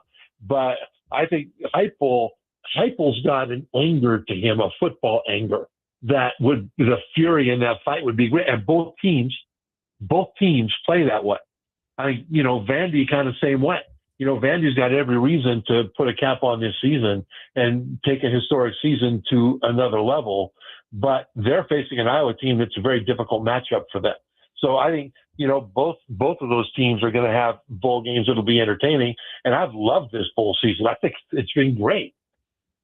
I'm really glad to hear you say that, because we had Scott Ramsey on a week or so ago, and, you know, he pretty much admitted there's a lot of contracts for the bowl games that are up, and everybody's wondering how sponsorship, crowd, audience, you know, how it's going to be viewed in the coming years as we're now in this playoff era.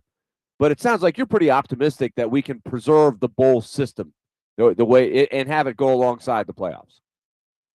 I think it has to. Well, you really have to preserve the bowl system, in part because of tradition. It's one of the things that differentiates college football from the NFL. But another part of it is that you need the bowls for development of those mid-level teams. You know, I mean, Notre Dame decided that they didn't want to play in a bowl after they got bounced out of the playoff on the final ranking. And so that's been a controversial decision. But Notre Dame is a top-level team. And when you look at all these teams that are 6-6, 5-7, 8-4, and they're trying to get to the next level, there's a couple of things that bowls give them. One is 2 weeks of practice extra that really feature a lot of the young guys, that give them a step forward in their preparation to start spring training at a higher level, spring ball. And these are important parts of the development of those mid-level teams that want to get to the next level. And the other thing is, when you win a bowl, you get a trophy. And very often it's a big, gorgeous trophy that goes in the trophy case. And you can say forever, you know, Penn State, we were the Pinstripe Bowl champions. And that might not be national champion, but guess what? That's a championship, and you get a trophy for it, you know? And so it's the kind of thing that is important to maintain and important to not devalue. It'll be devalued to a degree, especially as the playoff will eventually, I believe, go from 12 to 16. But the NIT exists for a reason, and teams could opt out of that, but they don't from a basketball standpoint.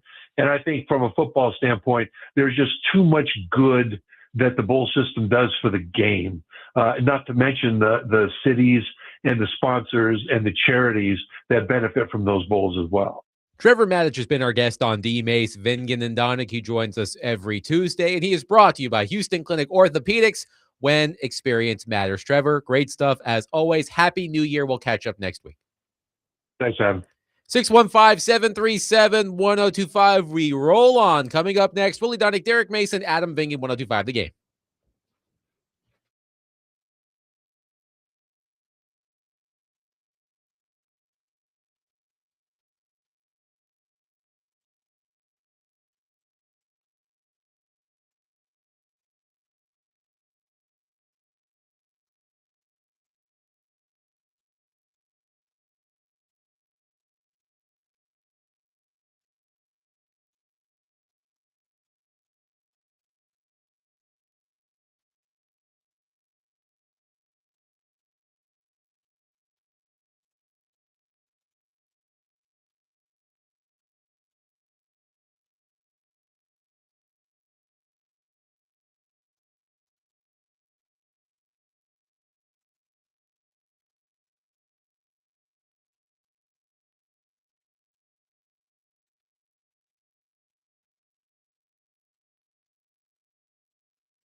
D-Mace, Vingan, and Donick, 102.5 The Game. Willie Donick, Derek Mason, Adam Vingan, and David Janes here with you in the midday for one day only.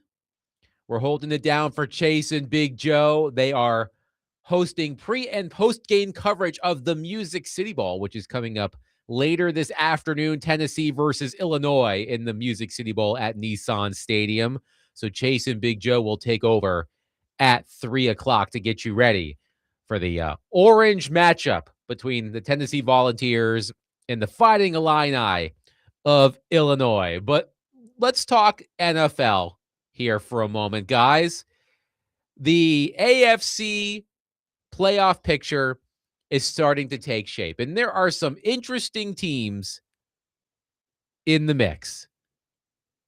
The Denver Broncos are in the driver's seat to have the number 1 seed in the AFC. The New England Patriots, 13-3 under Mike Vrabel, winning the AFC East. I don't think anybody predicted that. Willie, you'll have to go back through the scrolls. I don't think any of us predicted the Patriots to win the AFC East at the beginning of the season, but they've done a remarkable job. And then I want to talk about the Titans' opponent on Sunday. The Jacksonville. Thank you. You know what? Liam Cohen, he can say that however many times he wants, even if I get the shakes every time I hear it, because I just get such secondhand embarrassment watching that clip. But you know what? Liam Cohen has done one hell of a job for the Jacksonville Jaguars from 4-13 a season ago to 12-4. And all the Jags need to do to win the AFC South is to beat the Titans. That shouldn't be too hard, huh? Well, we'll see what happens on Sunday. But here's the question I want to discuss.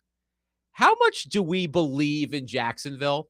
Because when you look at the AFC picture, and we've talked about this before, guys, it's a wide open AFC this season. No Patrick Mahomes and the Kansas City Chiefs. Who knows about the Baltimore Ravens? They are in a win and you're in AFC North title clash with the Pittsburgh Steelers on Sunday Night Football. So we may not see, sorry, David, the Baltimore Ravens in the playoffs this season. Josh Allen, he's had a great season, but the Bills, they can't win the AFC East. So it's possible that the Bills may have to win, what, four road wild card? What, three road games? Right, three road games. They're the 7 seed too, so they have the toughest route. In theory. Yes. So who knows? I always forget how many NFL playoff games there are. But who knows what will happen with the Bills. So I'm looking at the Jaguars, guys. At the moment, the Jags are the 3rd seed in the AFC. They would host the Chargers if the playoffs were to start today, which they don't. I know Willie hates that phrase, but we're going to use it anyway. Right now, it would be the Chargers at the Jaguars in the first round. So, Willie, how much do you believe in what you've seen from Jacksonville? Can Trevor Lawrence make noise in this wide open AFC playoff field? Well, the Jaguars still actually have a chance at the 1 seed. It's not likely. The Chargers are resting players against the Broncos, and if the Broncos beat them, the Broncos are the number 1 seed. But I think the Jaguars have definitely hit a groove here that they absolutely can make some noise in the playoffs for the reasons you said. Because who is the team to beat? If it's not them, who is it? The Broncos have had a great year, but they're not a juggernaut, right? They have walked the tightrope, and they've won a lot of close games. So I don't know that there's a team that really has a sledgehammer that's just going to roll through everybody. We're going to see some really intriguing playoff games in the AFC. Do you guys agree? Yes, absolutely. And Trevor Lawrence, first of all, the Jaguars have won 7 consecutive games, and including a win at Denver. Yes, decisively. Yes, right? That got everybody's attention.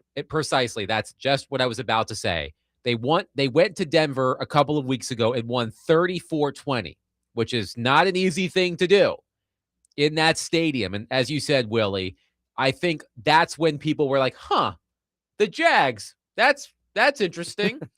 Without Travis Hunter. Without right? Travis they Hunter. virtually nothing from him, and here they are. Right. So, and Liam Cohen seems to have found something with Trevor Lawrence. We have been largely underwhelmed by Trevor Lawrence's career so far, considering how much hype he entered the NFL with several years ago. But it feels like, especially over the past month or so, Derek, that Trevor Lawrence has found that groove, and he's looking like the quarterback everybody thought he would be when he was drafted out of Clemson. I think we've seen this from Trevor Lawrence before, where, it just looked like, okay, he's getting there. He's arrived. And then all of a sudden he has an injury, and he tries to play through the injury, and he ends up regressing as a player. And listen, him having these rotation of coaches and offensive coordinators hadn't helped him either. But they found something with he and Liam Cohen. And you're right. He can say Duval all he want to now. He has this team in a position where, they can win AFC South. They can be a number 1 seed. And we know a lot got to happen for that to occur.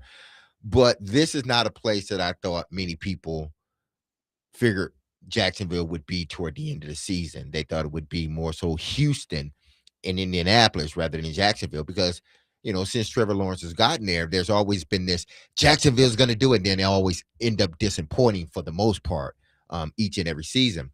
But they found something with the head coach / coordinator and the quarterback, and it's working. ETN is becoming a better player, much better player. He was good before they got Liam Cohen, and Liam Cohen has been able to sort of unlock even more ETN. He's been available for him. He's played all the games up until now. Then they have their, they're getting production from their receivers. This is looking more like a Jacksonville team that we thought we would see possibly 2 years ago. Now it's all coming into form. Now it's all coming into form. But I think one of the most important things is their run defense. They have the number 1 run defense in the National Football League. That makes teams one-dimensional. A lot of teams don't want, especially in the playoffs, they're not patient with their run game. And if they see they can't get it running, then all of a sudden that next inclination is let's throw the ball and try to loosen things up. Jacksonville has been really good at stopping the run and forcing you to throw the football and then capitalizing from that. If they continue with that, stopping teams from running the football, this team can find themselves in a place that I don't think many pundits thought they would be in, especially this early with Liam Cohen, and that's in the AFC Championship and potentially in the Super Bowl. The Jaguars. So who's the team to beat? In the AFC? There's no team to beat.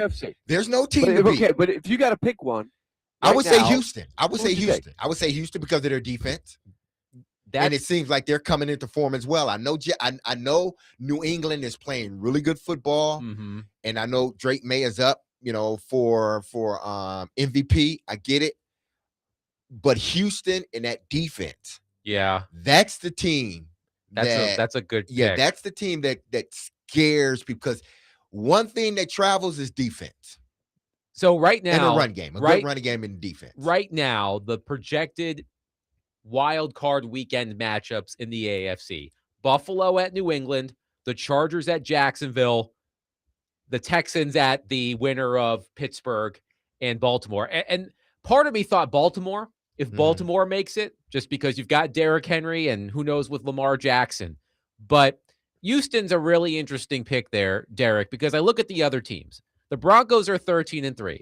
To Willie's earlier point, they are 11-2 in close games. So they are getting a lot of the bounces. And who knows how long that can last. The Patriots have had a fantastic season, but their schedule has been so easy. And we'll see what happens, especially if they have to play Buffalo. Buffalo just came back and beat them a couple of weeks ago, right? So that would be a really interesting matchup. The third time those teams would play this season. I might lean toward Houston as well. They've got a fantastic defense. CJ Stroud is doing enough. I think I might agree with Derek, Willie. I think I might say Houston. What about you? I still think that the Bills are going to have something to say about this, even though they have to go on the road. They've got the best quarterback by a mile in the field. Yes, and they're battle tested, and I think they've played the toughest schedule. I'd have to look, but I think they've played the toughest schedule of a lot of these teams as well. And so I think their record would be better, and it's still going to be if they dispose of the Jets, who aren't even trying. It seems like the Jets are just absolutely rolling the ball out there and basically not even showing up. They're going to be 12-5. So it's not like the Bills have fallen way back. I don't think this is the best Bills team. But this year, with no Mahomes, I don't think you can rule them out winning the 3 road games it would take to get to the Super Bowl. Listen, Buffalo, I think if you're talking about quarterback led, yeah, they should be the team that everyone looks at and said, man, whether, especially at home, but with, Josh Allen, he's the ace. And just like Patrick Mahomes, but he's not in it this year. Lamar Jackson, he may not be in it. Josh Allen is that ace. And as long as he's on your team, yeah, you have to be, there's that sense of, we better come in on all cylinders, because if we don't, Josh Allen, even if he's down 14 points, he will find a way to get his team back in a win. But I look at Houston, and I look at what they're doing from a defensive standpoint and offensively too. They remind me a little of Philadelphia, meaning that the year we thought Philly was going to win, Philly didn't win. Then they came back and won the Super Bowl. I think that is Houston. The year everyone thought Houston was just supposed to, they was, year prior, they found themselves in the playoff, really good team. That next year, bam, they supposed to hit, and they didn't hit. They had injuries and everything else. This year may be the year, because they are coming on at the right time. They're playing good football at the right time, and that is what the NFL is about. Not necessarily the better team. It's the team that's playing better. Peaking at the right time. Absolutely. We've heard that in sports all across the board. Yes. It's not who's peaking at the right time. And I think Houston right now, along with Jacksonville, they're peaking at the right time. I think of the context of the AFC South. We're talking about Jacksonville and Houston. Jacksonville, 1 win away from winning the AFC South. Houston, Derek and I just said they may be the team to beat in the AFC playoffs, despite the fact that they may not even win their own division. And then there are the Colts. The Colts are not making the playoffs. My pick. An historic collapse by the Indianapolis Colts. They reportedly will start Riley Leonard in their season finale. Phillip Rivers 0-3 as starting quarterback. It was a nice story. Look, we were all excited to see Phillip Rivers, and he was fine. He completed 63. He was competitive. He completed 63% of his passes over 3 games. It was no masterpiece, but it was a great story. Now he is ineligible for the Football Hall of Fame until 2031, when he would have been eligible next season. But he may be eligible for that insurance. He definitely is eligible.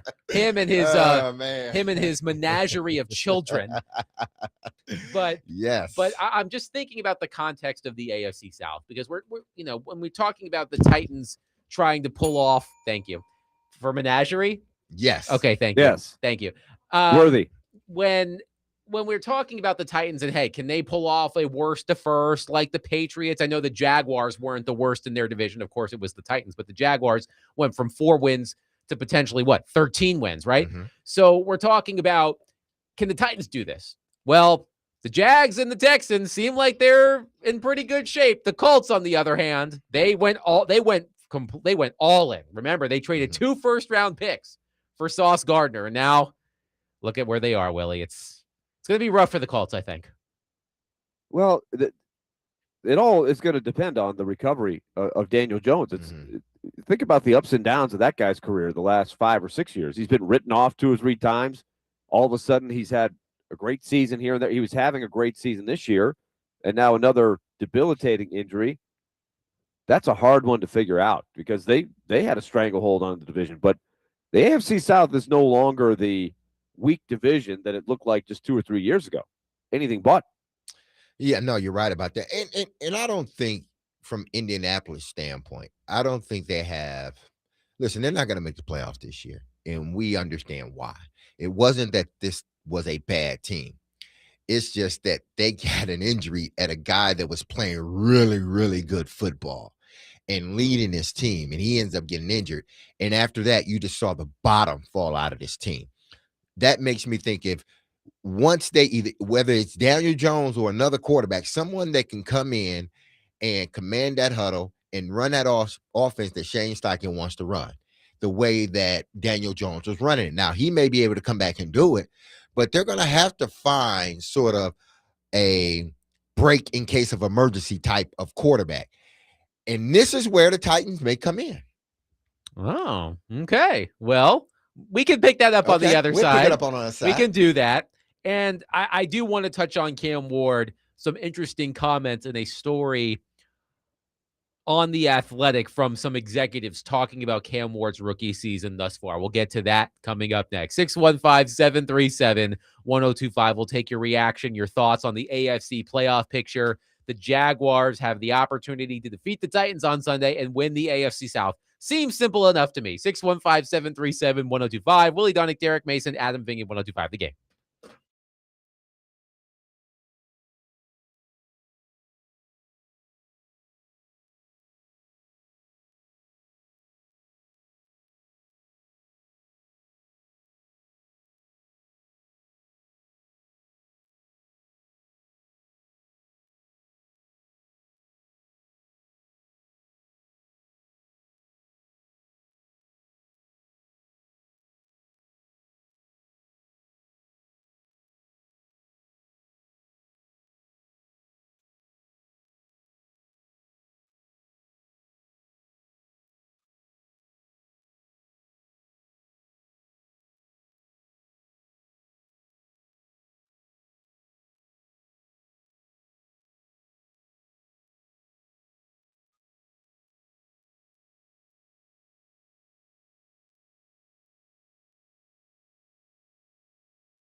D-Mace, Vingan, and Donick 1025. The Game back in the midday for one day. Willie Donick, Derek Mason, Adam Vingan here with you, talking AFC playoff picture. And Derek, before the break, we were talking about the Colts, who are not in the AFC playoff picture. An historic collapse by the Colts from 7-1 to 8-8. It's bad.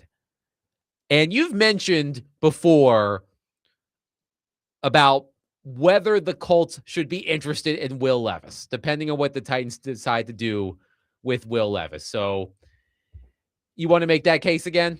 I mean, that was basically, just that. And listen, I know they have that Anthony Richardson on the roster, but he's dealing with his injury, and he's still in that development stage. He's at the ground level of that development stage as far as a NFL quarterback. So it may take a little bit while longer for Anthony Richardson to reach, that ceiling that you believe he has, if he does reach it. But I think if the price is right, and I'm speaking from an Indianapolis coach standpoint, then I would think about Will Levis, because he's young enough. He has the tools. He just needs, someone to help continue to develop him.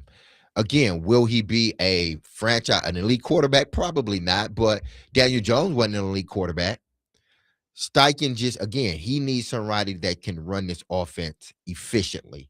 And if they can get Will Levis to that point, I think he would be a good fit for a young offense with guys that can get down the field and a running back that can open up holes in that defense for you because of his ability to run the football. So this is not about a Indianapolis team that I think is regressing.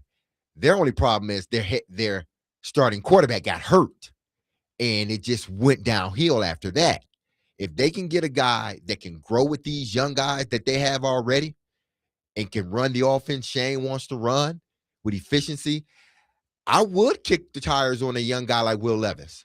Let's talk about the Titans' current starting quarterback, Cam Ward. Jeff Howe of The Athletic does a quarterback stock report every week. In addition to the rankings, he also focuses in on one quarterback each week, gets evaluation of that quarterback from league executives and such. And Cam Ward was the subject of this week's stock report. The headline is Cam Ward a franchise caliber quarterback? Titans' rough season has made it hard to judge. And I want to get your guys' opinion on something one executive said. Quote, while evaluating Ward, one executive said it's important to start with the plays when things were structured around him. To be sure, he's made a flurry of improbable throws to display his arm talent, including some wow moments against the Seattle Seahawks in Week 12. But his progress would be viewed as more sustainable when making the simpler plays on schedule. One executive says, quote, he's running for his life most of the time. His offensive line is terrible. You grade when things are done right as much as you can. Throw out the negative plays when they aren't his fault. Take some of those too to see where he can learn and fix things. You look for the flashes and then hope they can really push it into next year, end quote. Willie, your thoughts on those thoughts?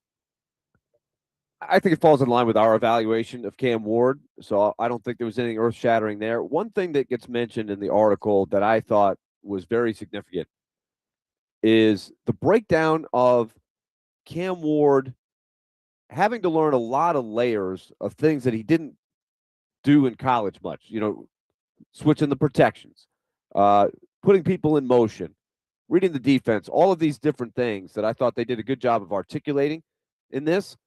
So he's just scratching the surface of how to do that. And you think with his work ethic, that's going to grow and he's going to get better there.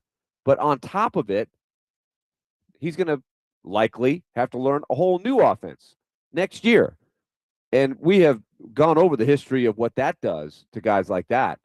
So I don't care how hard he works. He's got a lot that he's going to have on his plate because of the coaching change and all of that. So that was something that kind of gave me a little bit of pause. That section Willie is referring to in this article written by Jeff Howe of The Athletic says, quote, Ward already faced a sharp learning curve after spending much of his college career in an air raid system. In college, he didn't deal with extensive pre-snap communication, including longer play calls in the huddle, or the added responsibility at the line of scrimmage of making checks and signaling motions.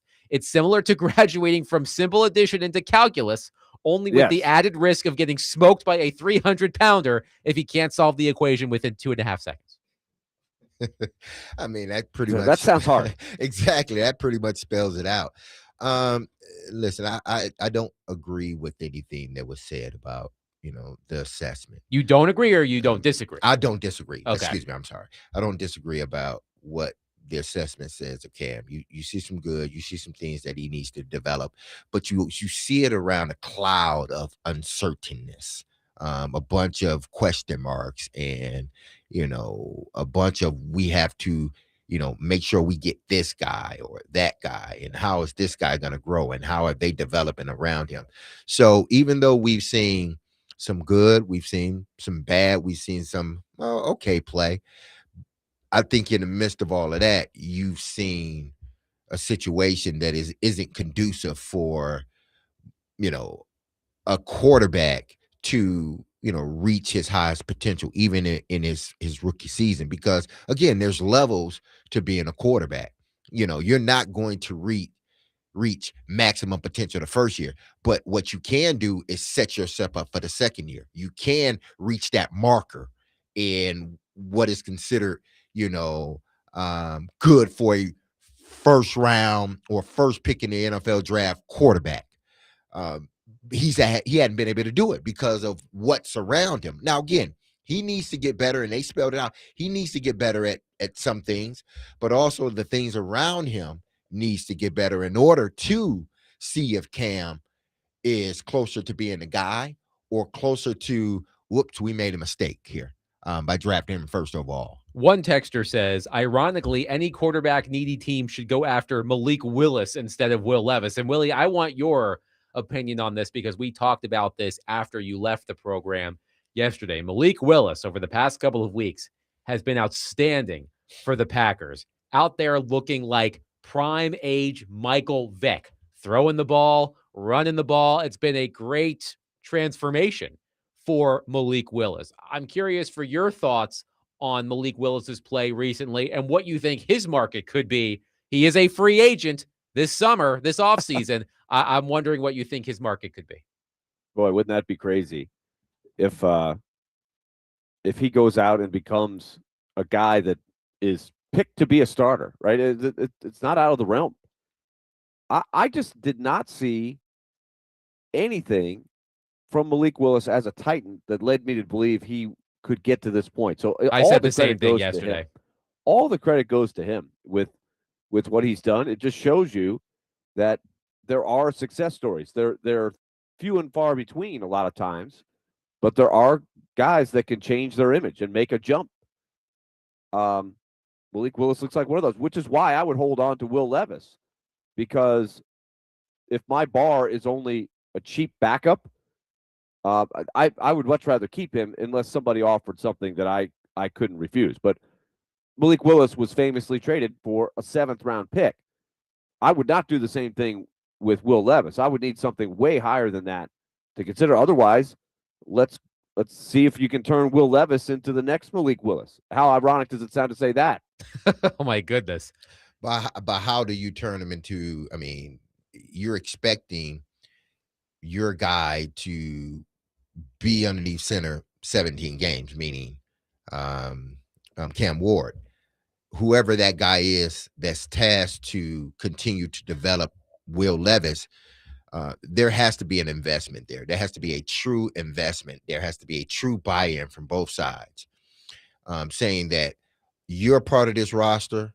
We want you a part of this roster, and we're going to develop you as such, and if you do get an opportunity to come in as a starting quarterback, if something happens, to Cam, then we're confident that we've done enough to make sure that once you step underneath center, you are a much different quarterback than the last time Titans fans saw you. So if you're going to keep Will Levis, it ain't just about, we're just going to keep him just to have a night. No, you got to develop him. Green Bay is not keeping Malik Willis. They haven't kept Malik Willis just because it was the great thing to do. No, they put an investment in him. Malik Willis put an investment in let me ask a himself. follow-up to you, D. Mace, Uh-huh. about Willis. Let's go back and wave a magic wand, because when they decided to draft Levis, and of course this was the Rand Carthon / Mike Vrabel decision. They traded up to get Will Levis. Mhm. And in doing so, they abandoned their development of Malik Willis, right? That became a very confusing. They still had Tannehill. Mhm. They had Willis as the backup for a while. They had Levis off to the side, and then, it was a hodgepodge before they eventually put Levis in there. If they didn't draft Levis at all and just continued the development, the grooming of, well, Willis is going to be the guy we hope will take over for Ryan Tannehill, would that have helped the Titans bring out what we know now about Willis, that he somewhere in there he had that potential? I'm not sure, because the same people are not doing the development. I know the same subject, meaning, and I hate you a subject, but meaning Malik Willis, he's the central part of it. But it takes development too from those people that are tasked to do that. I'm not sure if the individuals here were going to get the same output that they're getting now in Green Bay. So it's hindsight, hindsight's 2020, but I think it was better for Malik Willis to go where he's at now.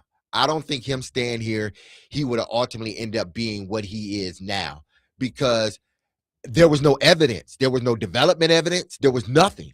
The only evidence was throw him out there and let him figure it out. And no, that was unfair to him. That was unfair to the organization. That was unfair to the team for them to do that. Green Bay was in a position where they didn't have to.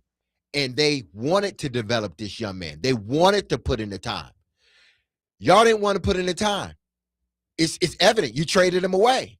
You didn't want to put in the time to develop the guy. He's developing now, and he looks much better than what he was here. So I'm not going to say if had he stayed here, Willie, we would have gotten the same Malik Willis that Green Bay is seeing. I don't think that would have been the case, because you got two different people developing this young quarterback. Quickly, let's go to Rick in Franklin on our phone line, driven by WilsonCountyHunter.com. Rick, thank you for calling. Go ahead. Hey, thanks, guys, for taking the call. Love the show. And, my take this year on Cam is, you see the way this young man can throw the ball. It's just a beautiful thing.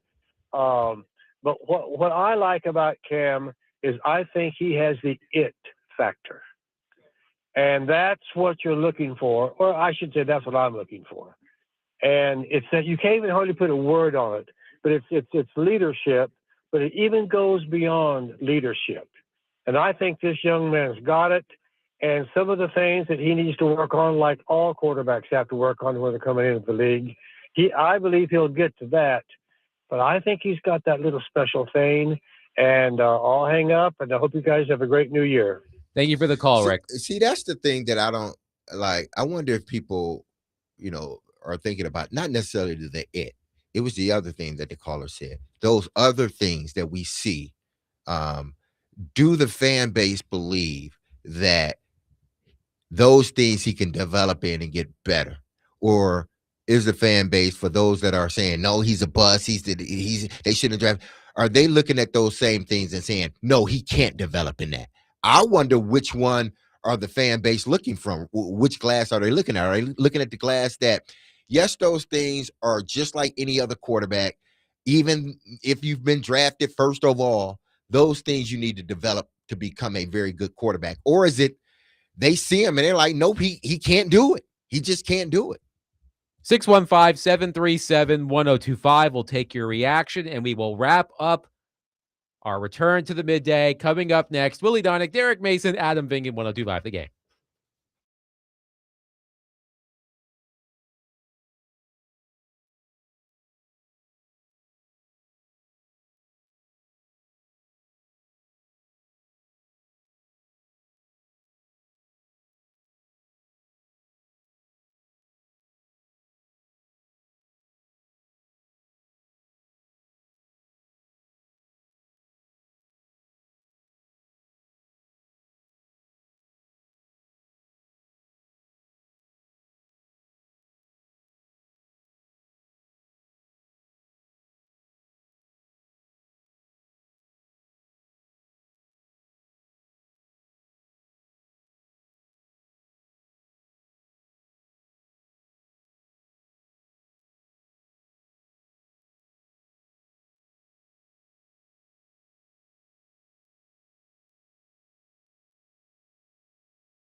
D Mace, Vingan, and Donick 1025. The game. Willie Donick, Derek Mason, Adam Vingan here with you.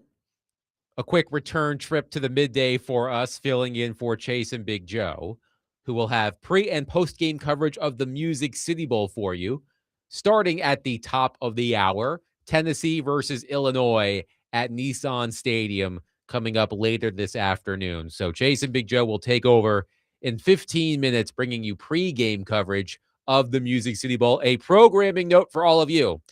DVD will not be on tomorrow or Thursday.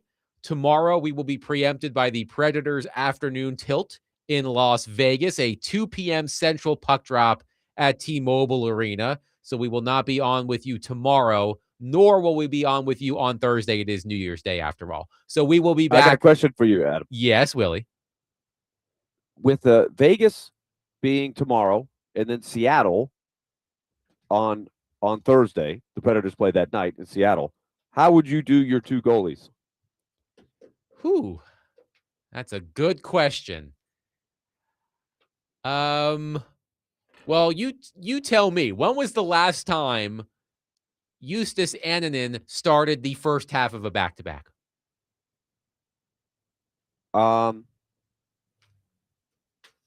A couple years ago, they got into, and I can't remember if this was Andrew Burnett's first year or John Hines' last year. They got into a combo where they were using Saros in the back half of back-to-backs. But, Seattle is the team that is right in the bunch of teams that Nashville needs to beat, right? Vegas is going to be there.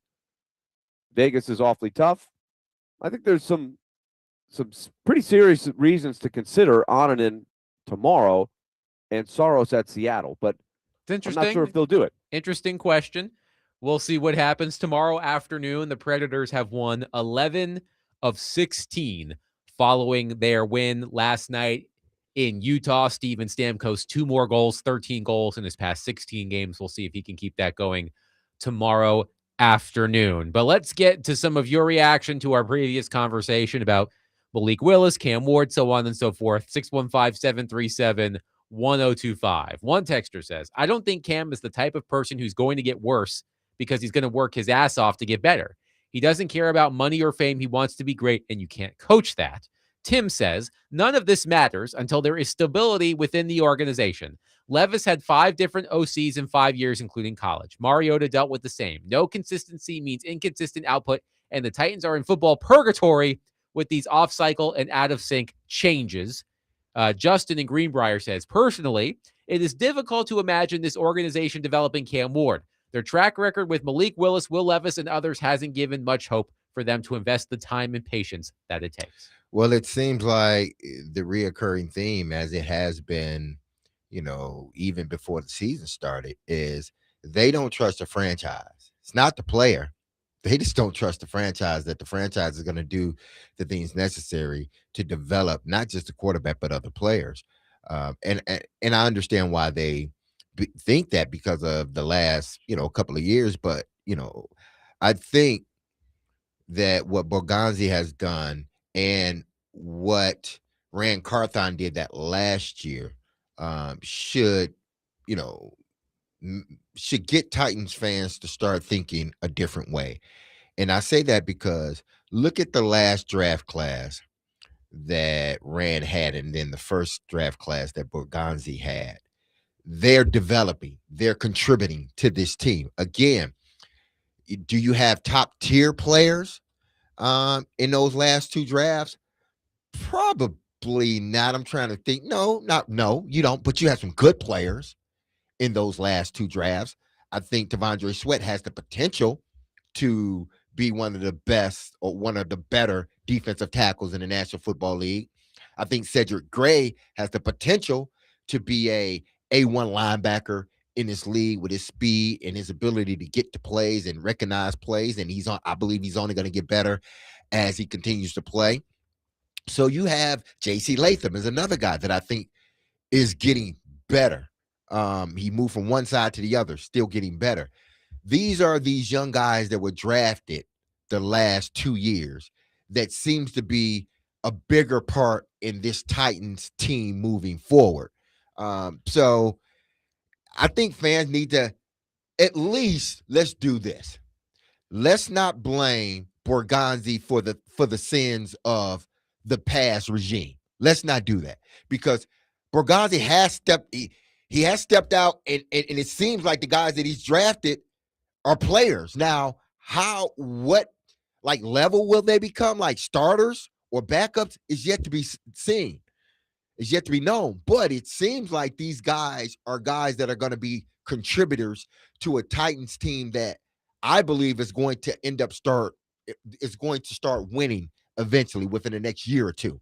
So let's look at it from that standpoint, and let's give them, at least right now, let's start this thing with just Borgonzi and what his draft picks have been able to do. And from the looks of it, they've played okay. Kevin on our text line says, anyone who didn't see that Malik Willis was trending up was blind, just like the same folks talking about getting rid of Will Levis. I guarantee the Packers and Matt LaFleur saw it. He went there 2 weeks later. He's starting and winning games. It wasn't that, though. I think that last year here in that camp, you start to see him sort of, okay, he's coming on. He's coming, but then they trade him. I don't fault the Titans for trading him. I don't. And everybody's looking at this, well, he would have been saying, he probably wouldn't have, because he still wouldn't have been the starter. They wouldn't have invested the time in developing him, I don't think, like Green Bay is doing. So I'm not going to sit here and say, well, this organization is not going to be able to do anything or develop any guy. Look what they did with Malik Willis. You're going to have situations like that where you decided that, okay, we've given enough time to this guy. He's not where we thought he was going to be. Let's trade him away where we can get something. And he ends up developing even more. The Titans felt they saw what they needed to see and traded him. That was the best thing in the world for Malik Willis. Willie, we talked about this yesterday. It's a passion of sports fans, right? Why is this player who didn't play well for my team going to another team and playing well? It must be an indictment of my favorite team. It happens across all sports. It really does. And this is why we love sports, because you can't predict everything. I don't know what the percentage of time is that the guy gets worse, the percentage of time that the guy stays the exact same player that he was. I would say that's probably the biggest chunk, but there's a significant chunk that a new scenery is just what a player needs. I would say it's probably, I don't know, probably 50% of the time the player is the same no matter where he goes. And then I would divide it up of the other 50 of the guy falls off or just ages out of the league.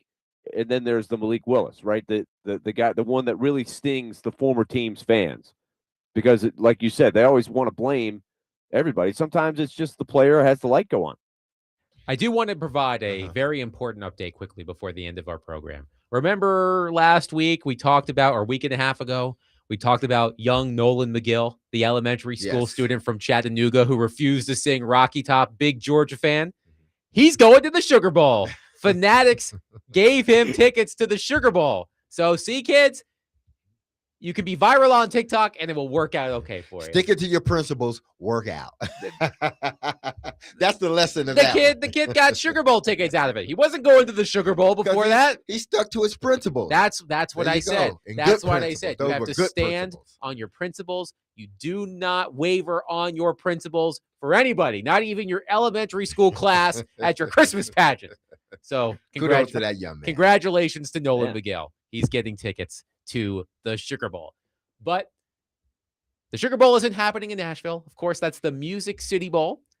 That's coming up in, I think, an hour and a half. Kickoff at 4:30. But Chase and Big Joe will have pregame coverage for you coming up next. Of course, Vanderbilt takes on Iowa in the ReliaQuest Bowl tomorrow at 11 a.m. kickoff in Tampa, Florida.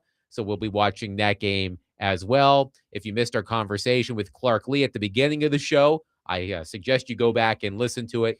He assured us that the reason why we were hearing sirens in the background was because he was part of a police escort, not because he was being pulled over. Hey, what I heard was he'd come on anytime we want him He- to come on. like That's it. what I Say heard. that. We did provide an open invitation to Clark Lea. But that'll do it for us today. Again, we are not on tomorrow. Hold on, Predators. Willie got it. I mean, Willie, Hold you gotta on. tell people Happy New Year and everything else. They gonna talk to us. We'll get there. Willie, you Man. can catch Willie at the Backstreet Boys show at the Sphere tonight in Working Las on it. Vegas. Streets back. All right. He's working on those tickets. There's not much to do in Las Vegas Yeah. at night, but he is going to go to the Backstreet Boys concert. I can't wait to get those photos.